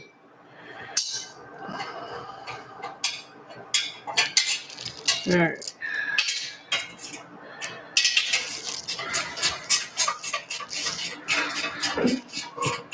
So one of the nice things about an inline six that has the exhaust on the passenger side is most of the mass is actually centered to the passenger side. So a lot of times, like with a V8, you'll actually offset the center line of the engine.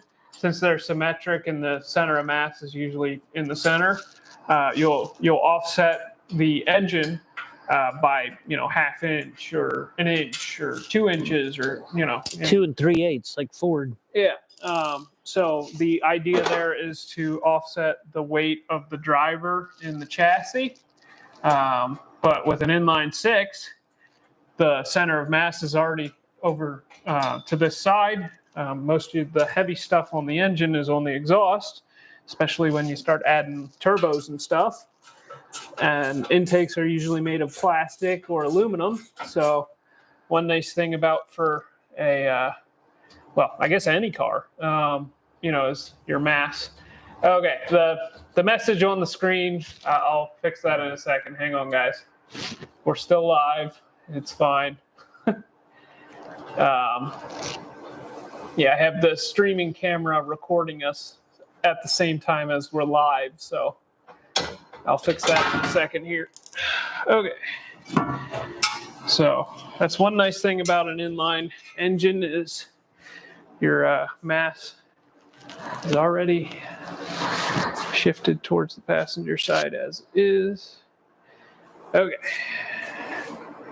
And I know you need to take a picture, but Yep, I know. I'm going to have to prop it somehow. Okay, so here's our Y pipe here.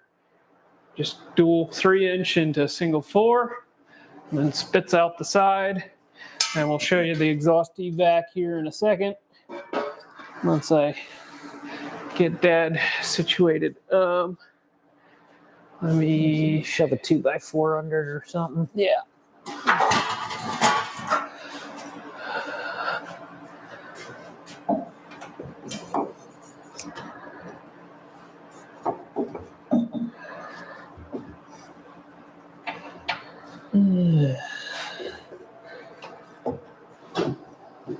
Won't fit here. It's just the wrong length.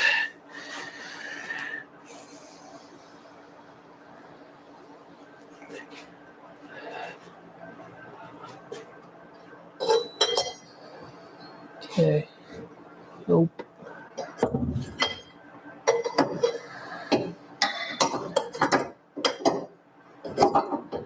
Okay. That's good. Okay. Right there. All right. Sorry about that, guys.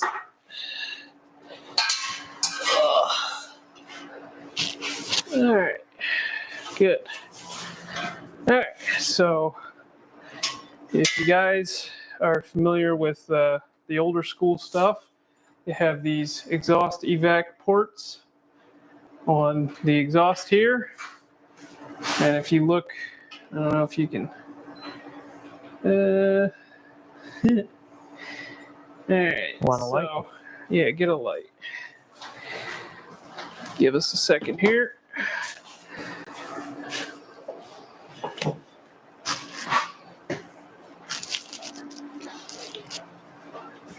Go ahead. Box. Yeah, there's nothing I can do about it.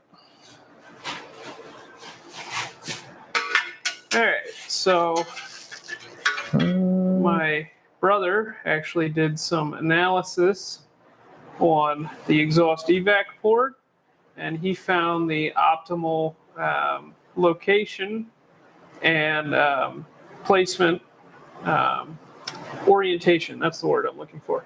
He found the optimal orientation for the exhaust evac port in the pipe to get the most negative pressure on these ports here so that you can draw as much vacuum on the crankcase as possible. So basically how these work is this goes to your crankcase. There's a little, where's the check valves? So, okay, so you have these little check valves that you see here. So basically this allows flow to go, this check valve allows flow to go this way and not this way. And what that allows you to do is, if there's any excess pressure that is built up in your exhaust here, it will not pressurize your crankshaft. It only allows the pressure from your crankcase to go from here into your exhaust. That way you're not pressurizing your crankshaft by accident. But basically how this works, Backfire protection too. oh. Okay. So you have these little check valves. It allows flow to go into your exhaust, and you basically use, this almost acts as like a Venturi effect or like a siphoning effect, and it will help draw pressure from your crankcase out through your exhaust and create a negative pressure in your crankcase. And by doing that, you are promoting better ring seal on your pistons, and you are also making less, it's less pressure that is underneath of the piston, and allows you to, the piston to generate more force. Less pumping loss. Yeah, less pumping losses. There you go. Ask the mechanical guys to explain it. So basically what he did there is he found the optimal orientation for that pipe to stick down into the exhaust so that it draws the most vacuum. Now, the problem with that is your so when you draw that vacuum on your crankcase ventilation, you know, there's going to be air, and there's also going to be oil in there, and a lot of times there's fuel as well. So you have to have these little catch cans like what you see here, and what they do is they separate the air, oil, and fuel so that the only thing coming out of the exhaust is air, yeah, you got to make sure you have these so that you're not putting fuel and oil into your exhaust and possibly getting it on the track or that sort of thing. And I just bumped the camera. Great. Okay. Is that recording?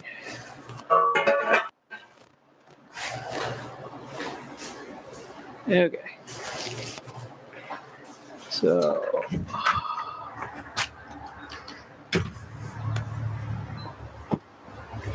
okay.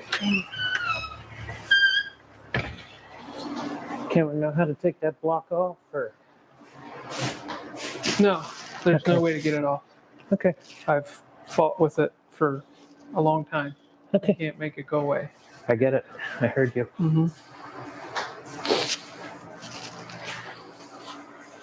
All right.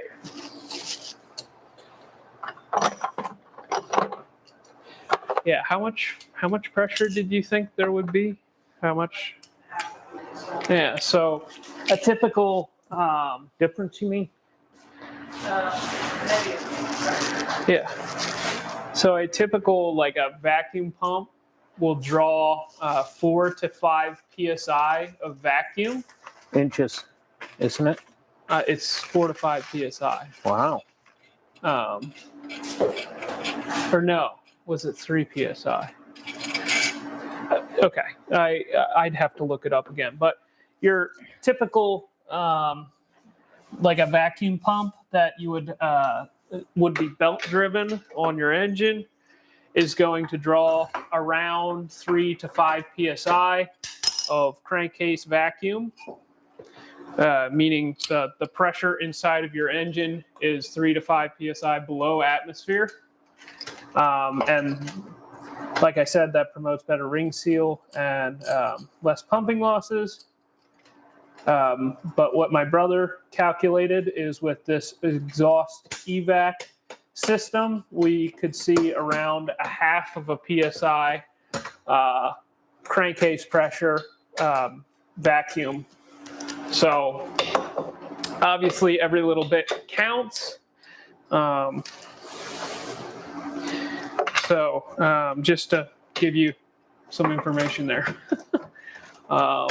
Jeffrey French, another question for y'all. What horsepower would you recommend for a half-mile car, 3,500 pounds to hit 200 miles per hour? Ooh. Not my Fairmont. It depends upon what kind of car, because horsepower and drag are a cubic function of each other. So, it takes twice as much horsepower to go 200 as opposed to, 125? At 125 it doubles to go 200, something like that. It's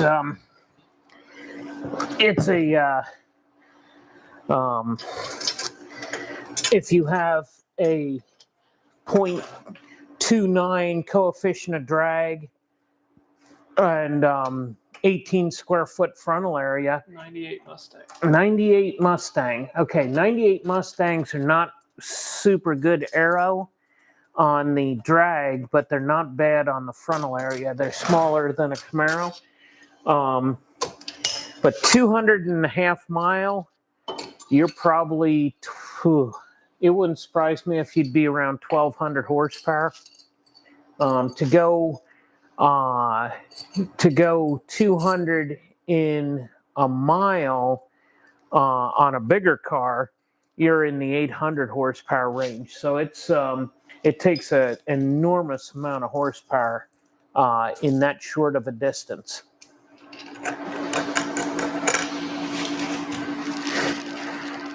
Hope I don't get a stone thrown at me. First car had something coming out of jail for 8 months. Fresno, Dodge Charger. Okay, I'm not sure.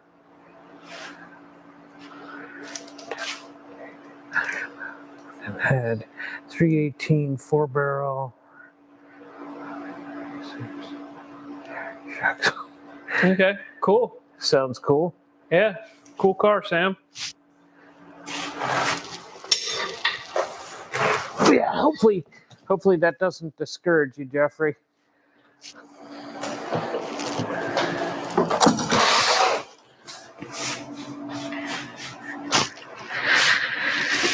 All right. That's off. That has to come off there. Shot. Yep, okay.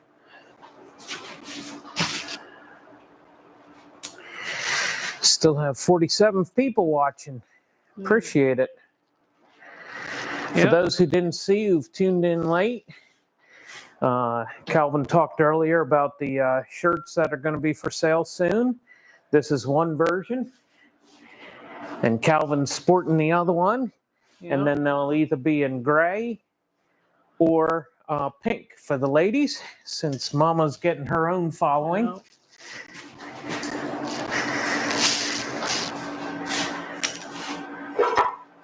Yep. They're coming very soon.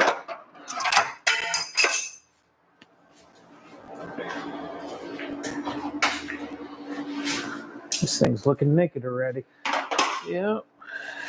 You want to get the turbos next? Yeah, I guess.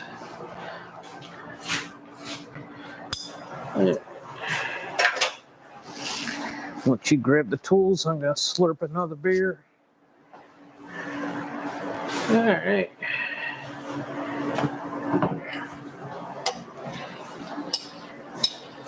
I'm gonna get in this one first. Hold on to it easier.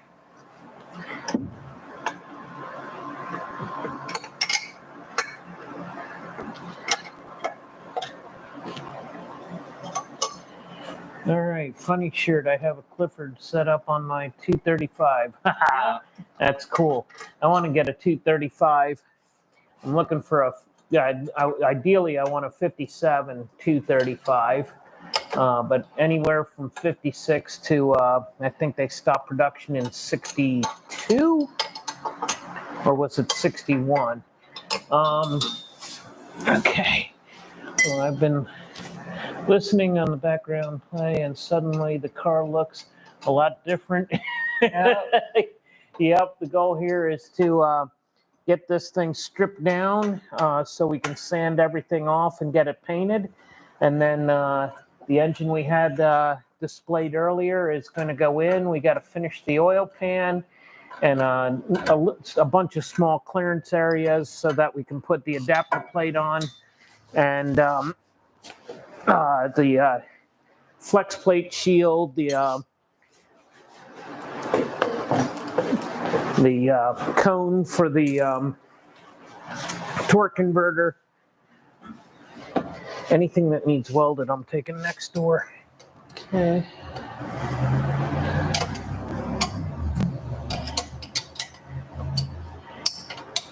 What year's your 235, and what do you have it in, JTNW?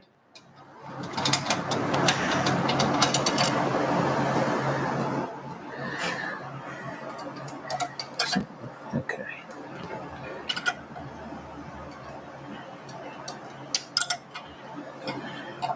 I'll build up a 4200 one of these days. Don't with cars for now.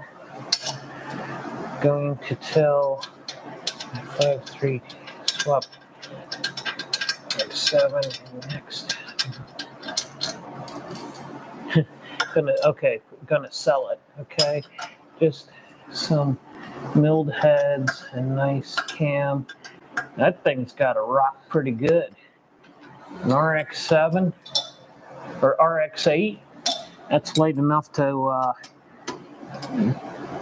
boogie pretty good. Nice.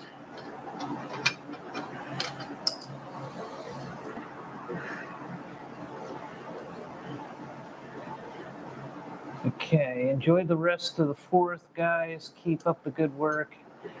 Seeing you in the videos. Good to see you, Dale. Yep. See you in the next one.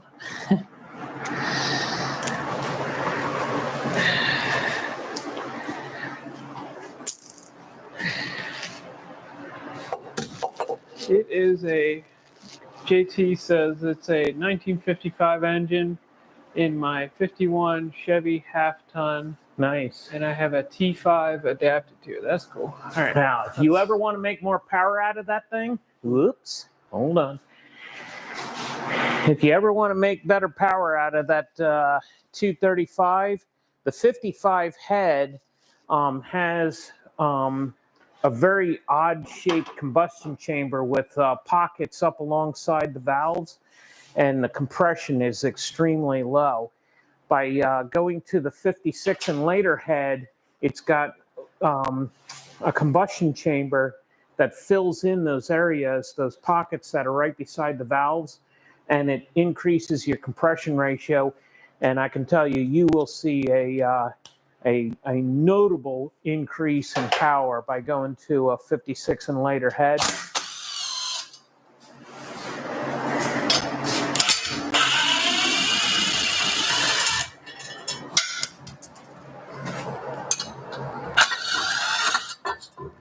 That needs welded, so I'm going to take it next door after I show it off. Yeah. This was in an earlier video, but for you guys who haven't looked at the craziness that gets done around here, this is 3-to-1 times 2 with this all nickel brazed.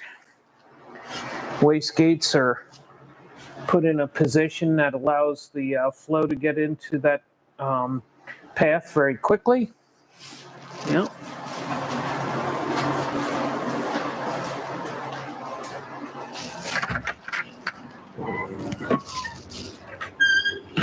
All right.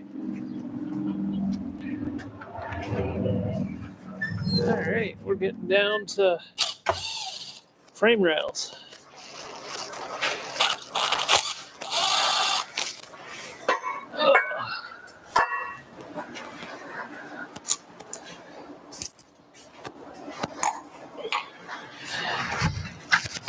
All right. Yeah, my dad's first car had a 235 in it. That's probably why he knows so much about them. You need help? Just taking the Velcro off. Put your on the head. Not yet. Good stop. Okay, there we go. Look at that nasty thing. Mm-hmm. Okay. Let's do a shot.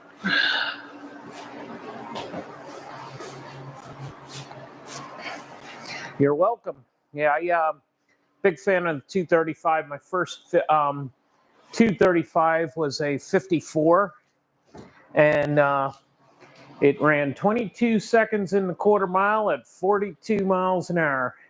Wasn't real proud of that statistic. All right, another shot.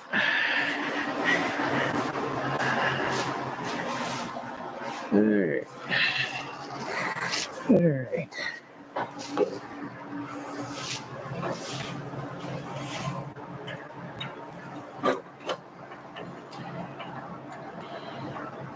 Hopefully that's not tight. That one will go into the box in the back there. Oh, okay. That's I where can you put it there. all that stuff. Yeah, the weird fittings, the custom-made weird fittings. Okay. These are all parts that we use for making these things live. This is where the bypassed oil goes into the fifth main, and then we feed the turbos off of the sixth main port.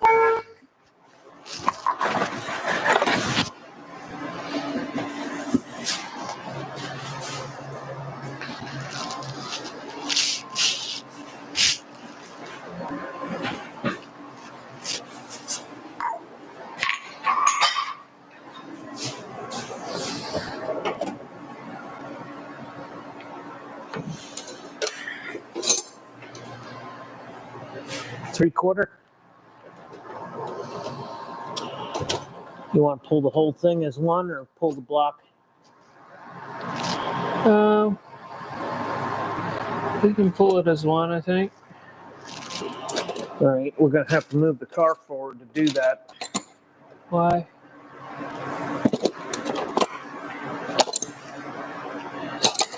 Protect our backs. Oh, Do you see the small red jack? it's in the truck. Okay. So we got the A gray jack back here.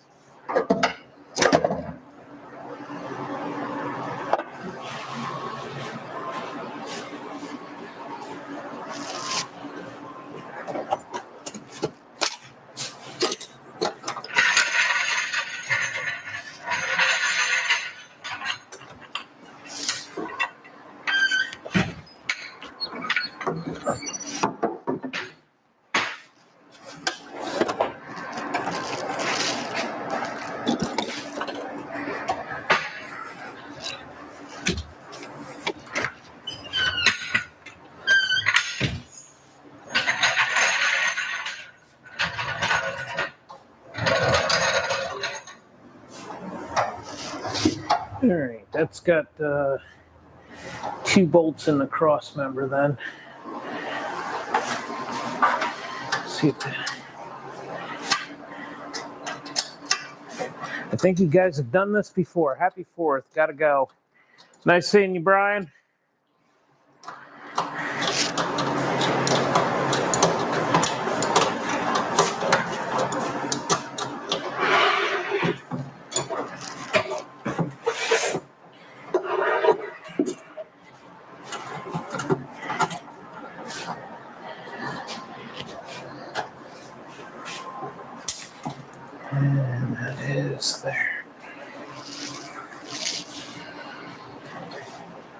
Okay. What are you trying to do, Cameron?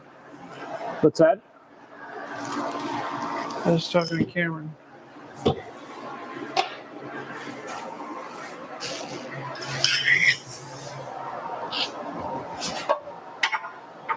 Nope.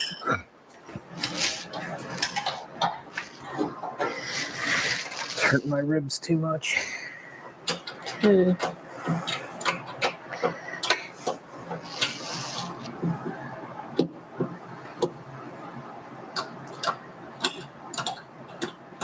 You know that other camera's not on?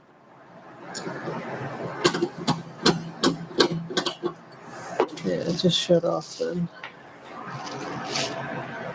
Yeah, it just shut off. It automatically powers off.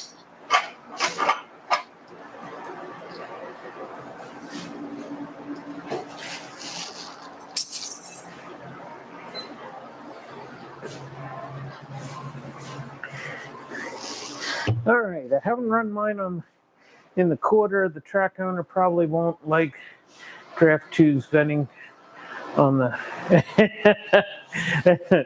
Well, you could always throw a sock over it with a hose clamp. That's something I did in the past, and you just got to make sure it doesn't start dripping. But normally the draft tube doesn't pull anything out until you get rolling along pretty good. Hopefully you can at least get one pass in. I'm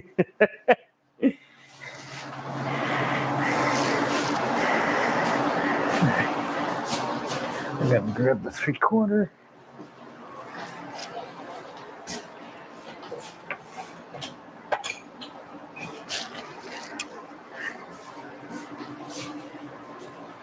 What are you trying to do? You gotta stop the recording first if you want to make a change. No, it's. Well, yeah, why is my shirt backwards now?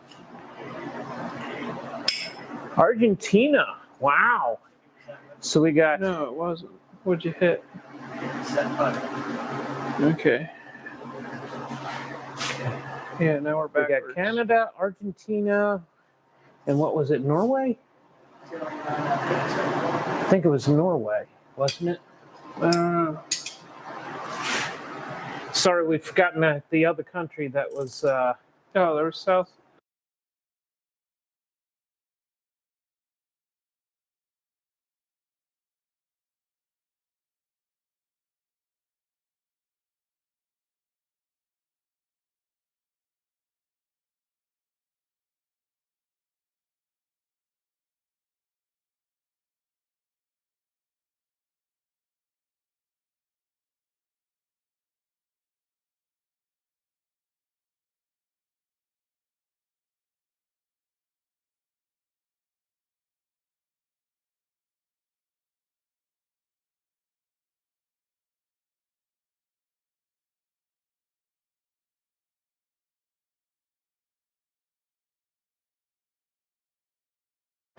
Okay, sorry about that, guys.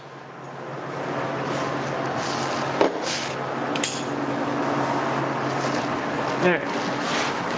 Yeah, there's no way to make it go away. I've tried, Cameron. For what kind of camera?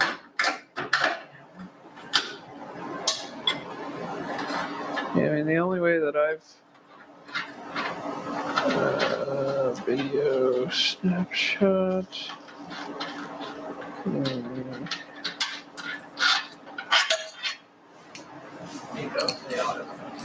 Yeah, it's over. Yeah, that's. Hang on.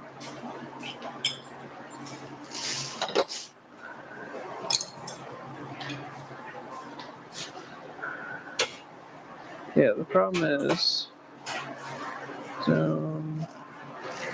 All right. Should I take it up to get those bolts out? I can get it. Yeah, see, now it's got a tiny box. Yeah, it doesn't matter, Cameron. I don't know how it got reversed. Yeah, now it's a big square. Yeah, now I got to figure out how to get it back to being so that the words are spelled right. Hang in there, guys. Minor technical difficulty.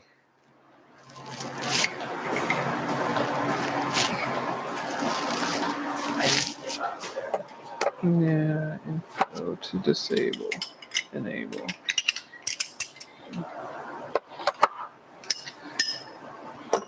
Disable. Okay. Now, that might have fixed it. Now, is it gonna pick up my face? Yeah, no, it's picking up my face. Sorry guys, this is probably really dumb to watch right now. All right, now is it putting boxes on my face? Nope, it's still doing it. See, I can't make it go away. It's better than having that box. Mm-hmm. Yeah, well, okay. But I don't know how it got reversed. Yeah, that's very annoying. Oh, it got reversed. This, you see how now all the text and everything's backwards? Mm. It was forwards earlier. Everything got reversed. No, look at try and read your shirt. Doesn't really read too well, does it? Oh, Yeah. I'm Mhm. just so used to seeing that.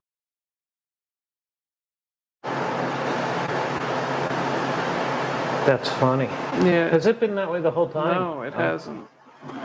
Somehow Cameron screwed it up. Oh, the stream? Oh, it didn't. No. I don't know what you did. All right. Well, everything's going to be backwards, guys. It looks Sorry. fine on YouTube. Oh. I don't know how that's. Yeah, it looks fine on YouTube. Oh. It's only Okay. on the computer. All right. Whatever. Okay. They must reverse it in the YouTube. So you're right when you're putting your hand. I mean, that makes sense. Yeah. Okay. Sorry about that, guys. Yeah, the box in the center of the screen, there's nothing I can do about that, unfortunately. It's that or we have boxes that follow our face. So, fortunately, I can't make it go away. It worked for us. You fixed the box too, but now it's back. Yeah, it was putting boxes on our face. Okay. It's either you have boxes on your face or you have a box in the center of the screen. Okay.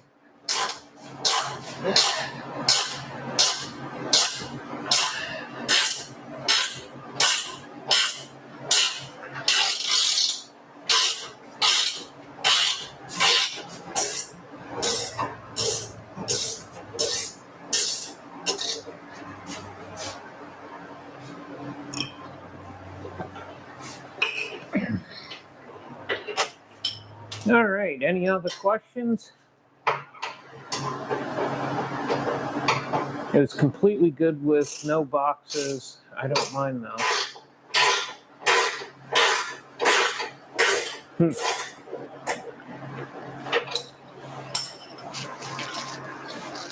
Okay.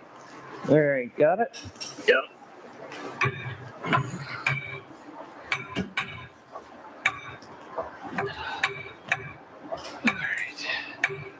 It is up. Yeah. Question is it on the floor? Should be able to just. I'm concerned it's going to get caught right there, which is why I thought we'd have to split it.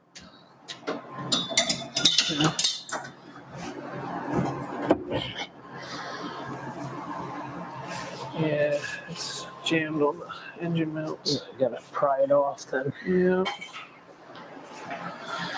All right, we're about to pop the engine out. Hopefully you guys can still hear us.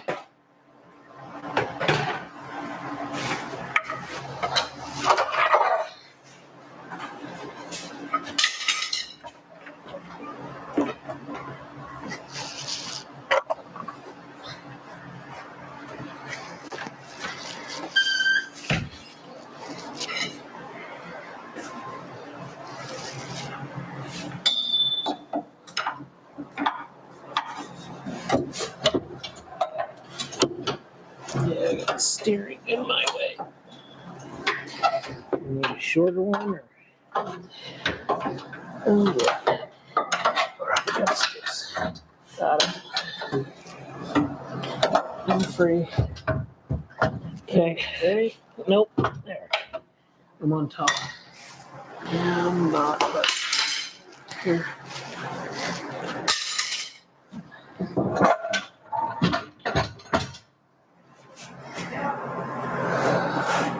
Ready? Yep.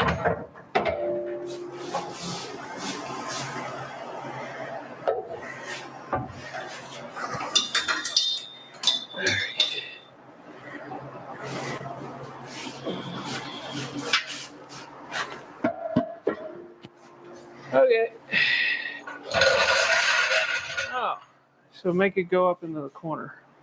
Of course, it's going to focus on wherever you put the box. That's the problem. We want it to focus on. I guess you can put it in focus the on the lower left. right corner. Okay. Or lower left corner, but And now the camera's moved. yeah, the camera got moved. Yeah, it's already been moved a couple times. Okay, let's get a shot.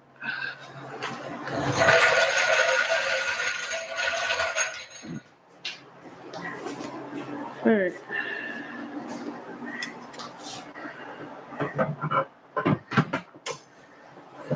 Okay. Yeah, it moved. Yeah. It's already moved. All right. Okay. All right, we got the engine out, so now we're probably gonna Start stripping. start getting everything else out of our way. Let's get the steering first. Okay. Yep, now we got a box that's bouncing around. All right.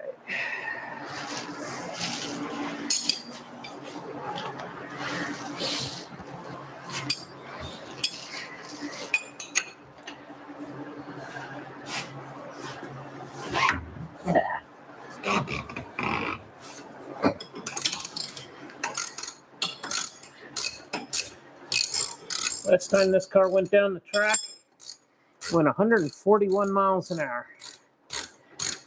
Yeah. Love to do that in the 8th. Yeah. All right.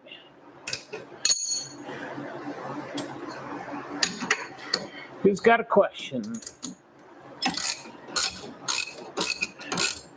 About getting tired of hearing us ask that, huh?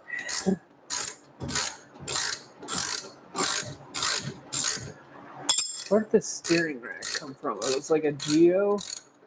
It was in a stack of steering boxes that I bought. I bought like 13 of them. I thought we went to the junkyard and got one from like a Geo Metro or something. Not this one. Nope. And this is most likely out of like an MG or something of that sort. I know we went to the junkyard and pulled one out of some like micro car. Yeah, that's trying to remember where that one went, but this is not it. Okay. Remember, these spacers are critical. Yeah, I just screwed it back in here. Okay. That's what I was about to do. I just wanted to make sure you did the same thing. Mm-hmm. All right.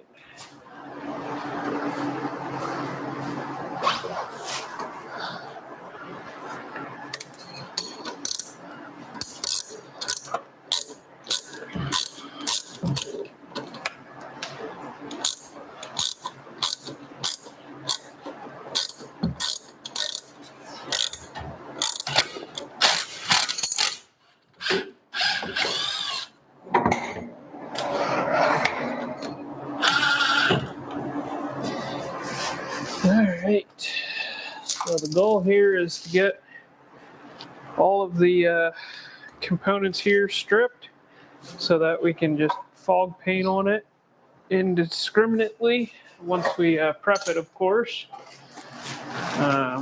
So I think we have to redo the brakes on this, don't we? Just the front. Okay. And it's, minor work. Okay. It's all just plumbing.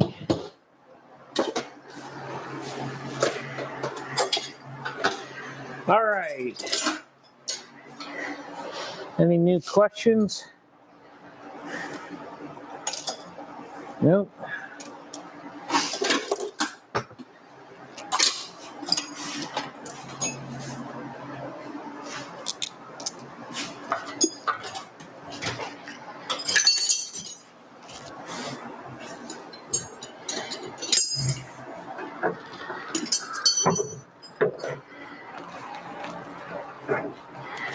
It's weld. And that's weld. Okay, so we got to pull the whole steering column.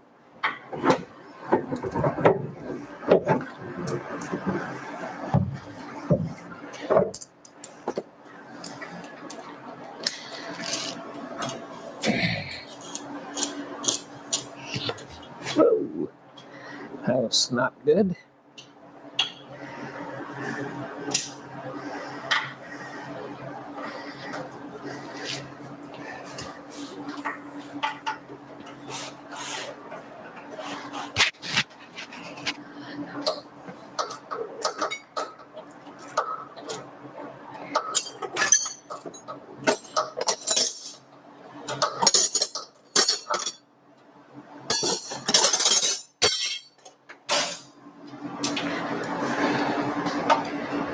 Got it? Cameron? Did you get it? No. Oh, there it is.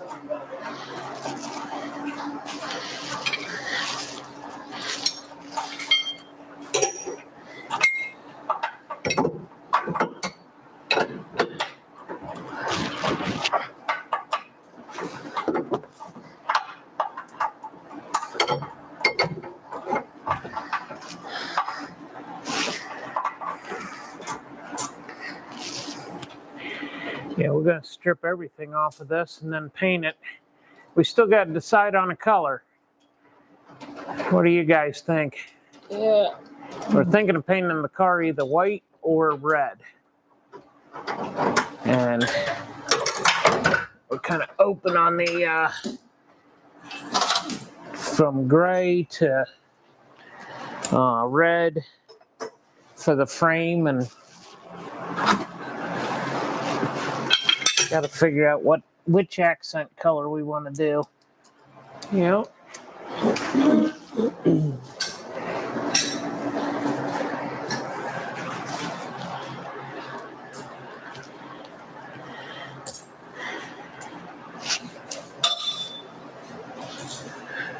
Can folks still hear us?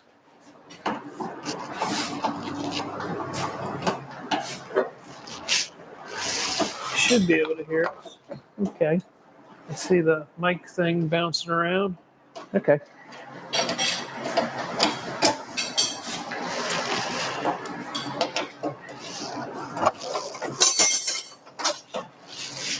A lot of this wiring was nitrous stuff because the last combination that was in here ran nitrous. So a lot of these wires can be eliminated because we're not going to need nitrous, or so I hope. Someday. Yeah, maybe.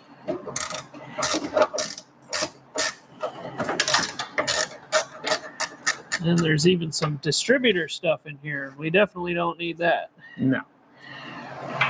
That's, matter of fact, there's a 6AL box inside. So. Yeah. It's got an MSD box in it still. So, yeah, all that can go. I'm probably going to redo this. So I'm just going to make it go. All right. Cosmo Kramer says, I dig this project. Thank you. Thank you. So, do you want to give everybody a history on the car? Sure. 2003, 2002, we were introduced to the Grassroots Motorsports Challenge.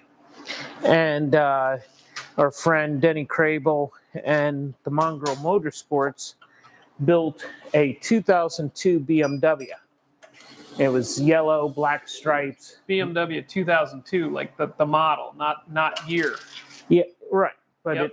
it was a 2002 model. Yes, not And they built it for the 2002 challenge, right. Grassroots Motorsports Challenge, because there was a extra incentive to compete with a 2002 Yeah. in 2002.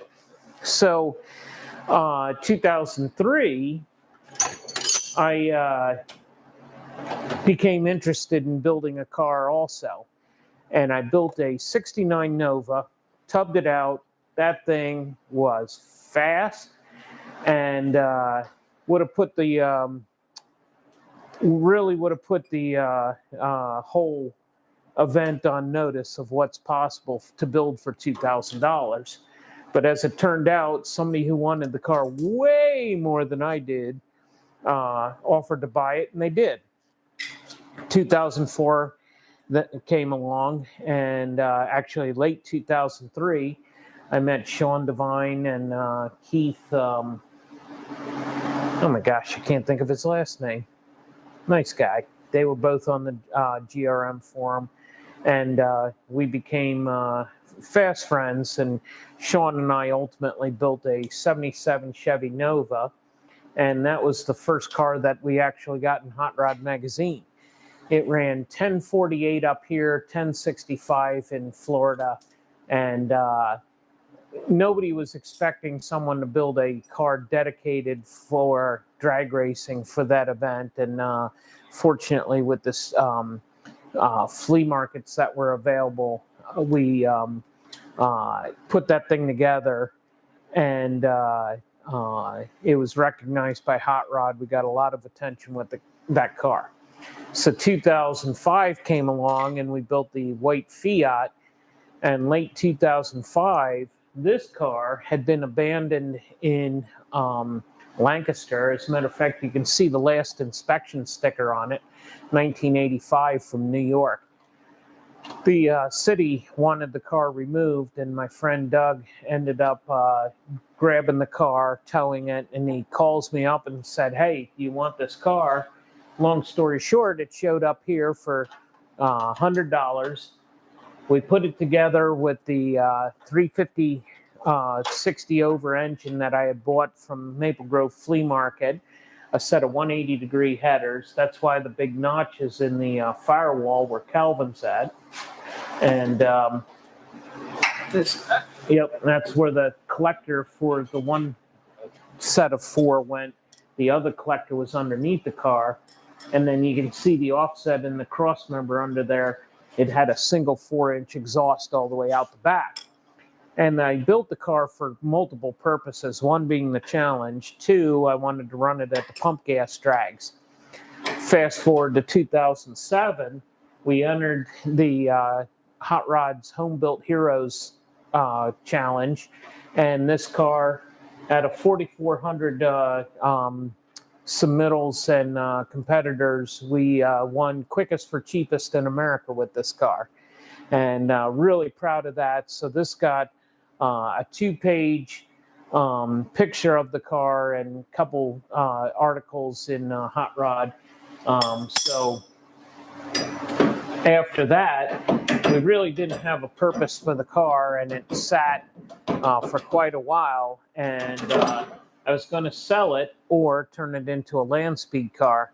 And that's when we cut the car at the sheet metal and moved it forward 16 inches, which basically we took 2 sets of fenders, and the straight length of the fender for 2 sets of fenders were welded together. So it was 32 inches total behind the tire wheel well opening. And that takes a little bit of effort to finagle that through. Do you need help? I think I got it. Okay. You're gonna curse me when you start fighting that. You need to get this over this. Hold up. There you go. It does go. Hang on. Push the rod back, and then take the.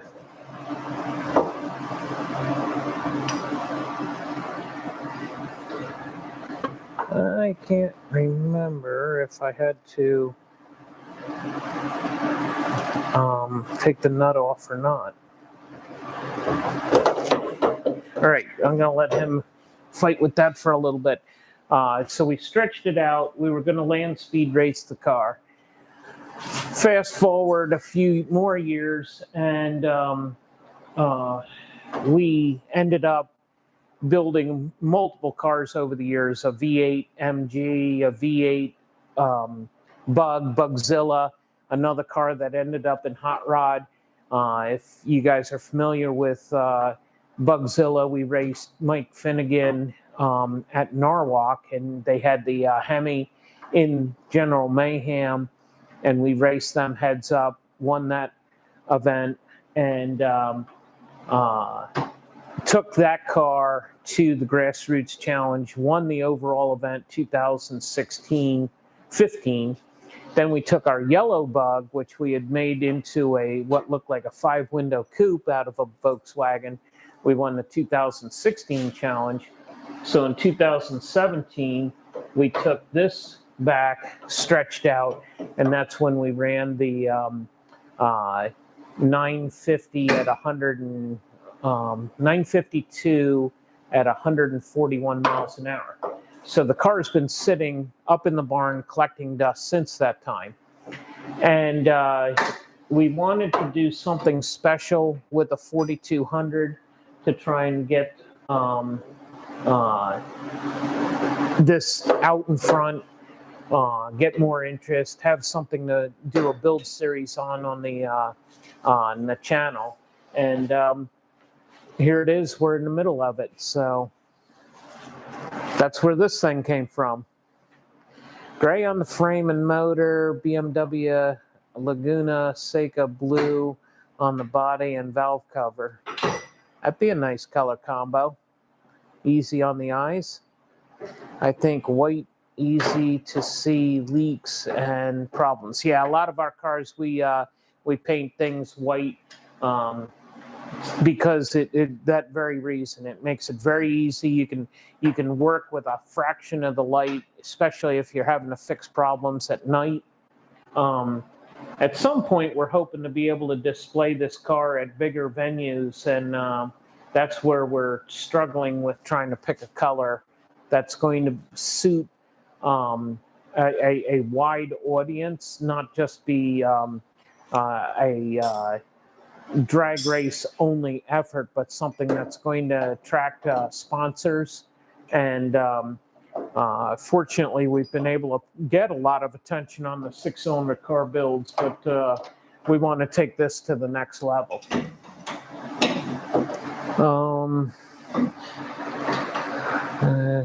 Could you show us close-up view of how you stretch the wheelbase? We'll do that at some point. Right now, I'll point things out, but we're trying to keep the camera in place because the information that Calvin's capturing right now is actually going to be part of another video. I'm not seeing it. Okay, we may have to cut it. Yeah, And I might have welded it all together in place. I think you would have had to. I don't know how that Yep. comes out. Okay. But maybe we can just leave it. No, let's Dang just on cut the here. hole bigger. I could just shove it down like this, out of the way. I got a lot of grinding to do here, and Okay. yeah, we'll figure it out. Okay. This is where the hole has to get drilled and tapped. That's Yeah. why I put the circle on it. Okay. Okay, so Dustin, what I did is the factory frame rails came out to here, and you can actually see on the outboard side where the factory cross member bolted in to these 4 holes. And the radius rod pocket was right here. And in order to strengthen it up, what I did is I sectioned a piece of 2x3 box tubing and welded it to the bottom of this. And then this front end had actually been thrown out. It was part of a street rod that a guy was putting a Ford engine into a Chevy Coupe, and he chopped this front cross member out and he was throwing it away. And we got to talking one day, and he mentioned that he had it. Happy Independence Day, Toluca. I don't know how to say that. Yeah, Toloco. Toloco. So I added this piece of box tubing onto it to capture this.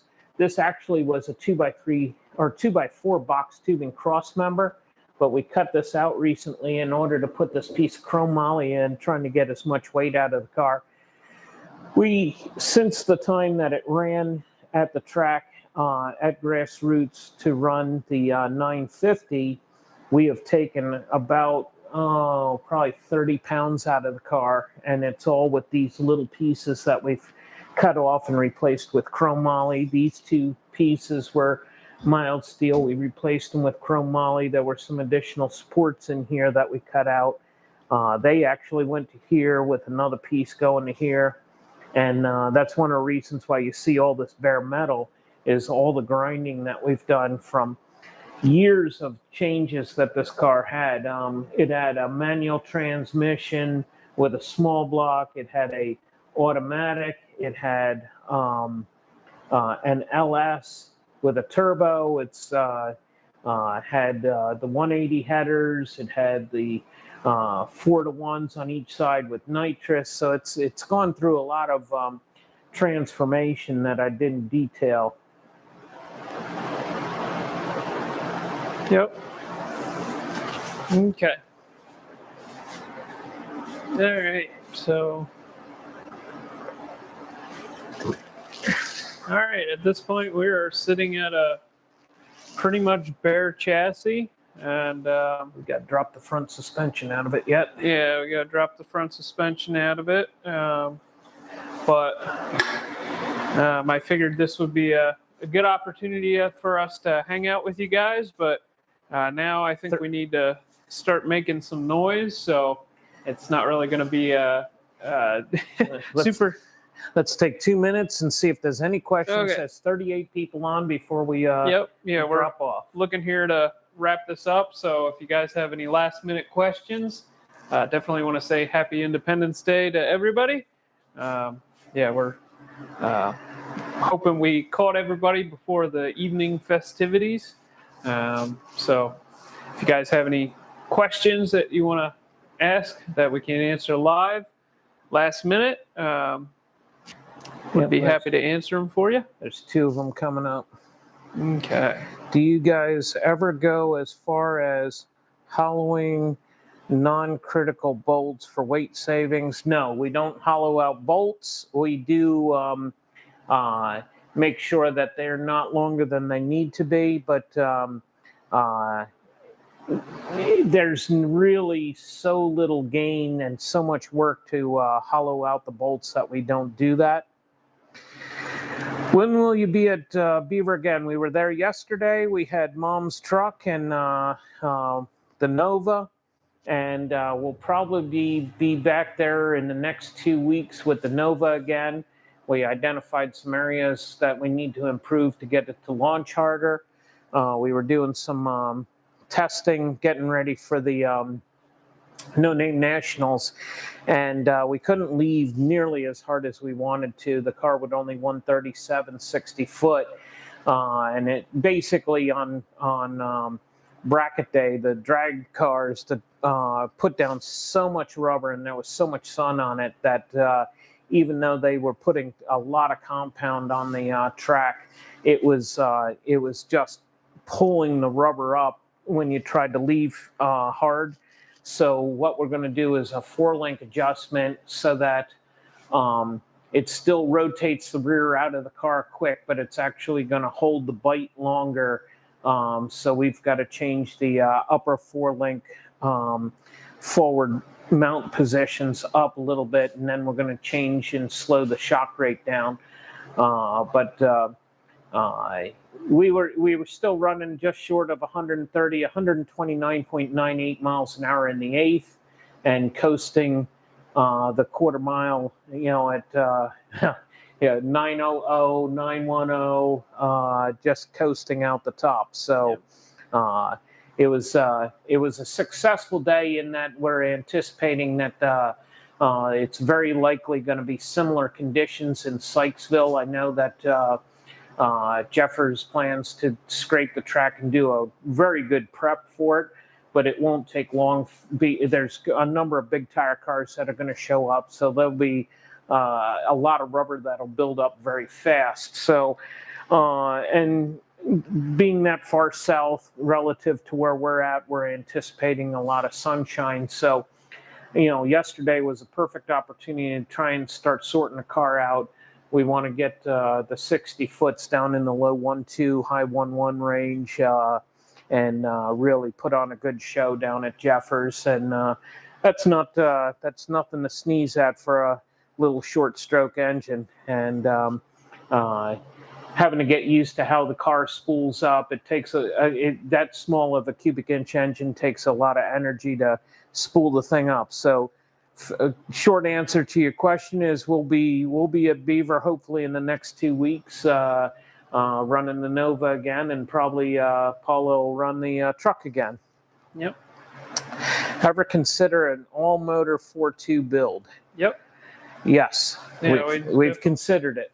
Yeah, we've definitely considered it. I mean, the challenges with naturally aspirated is you can't just bump it up another pound of boost to get to your power goals, and that part of it becomes very expensive.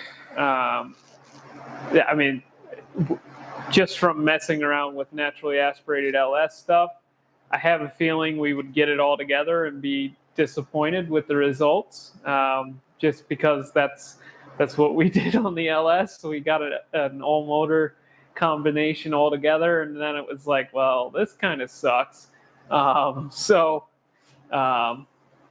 Yes, sorry about that, guys. So yeah, to answer your question, yes.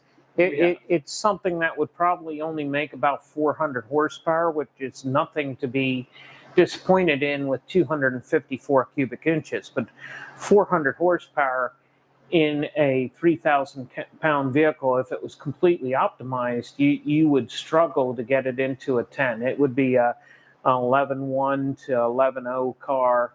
Struggle to get into a 10. You may get there on a good weather day, but we really don't have cars set up to go that slow. And I hate to say it that way, but most of our cars are set up that we're seeking 8s, and on 2 of them we're going to be seeking 7s. So we've talked about doing a nitrous combo before, but I don't know. I don't know if I could. I have a feeling it would disappoint me. It would be a lot of work building a nice custom header and getting all the valve train and everything happy, and to only have 400 horsepower, it would be like, wow, that was a waste of time. So it's, I mean, it's a very viable thing if that's something that you want. A lot of guys are using these packages in Jeeps. A lot of guys are using them in a lot of different builds, street rods, that kind of thing, and they're very cool to see. But for what we're trying to do, it doesn't lend itself to being something that we're drawn to do. Yep. Happy 4th of July, MB. Yep. And anybody else have any other questions? We don't want to cut this short if somebody has a question, and if not, we're actually going to go grab a bite to eat, and then start making a lot of noise. And next time you see this, hopefully it'll be a single color. Yep. Our numbers are starting to tick down. We've dropped 10 already. All right, guys. Thanks for joining us. Yep. Thanks for joining, everybody. Have a happy 4th of July. I hope you all get out and go see some fireworks and celebrate our country. Yep. Celebrate the 4th of July. So with that, we're gonna see you in the next one. Consider joining the channel. Yeah, yeah. It's, And look out for T-shirts. We'll be releasing these very soon. So make sure you guys keep an eye out for that. And we'll see you next one. Boost for the win. Yeah. All right.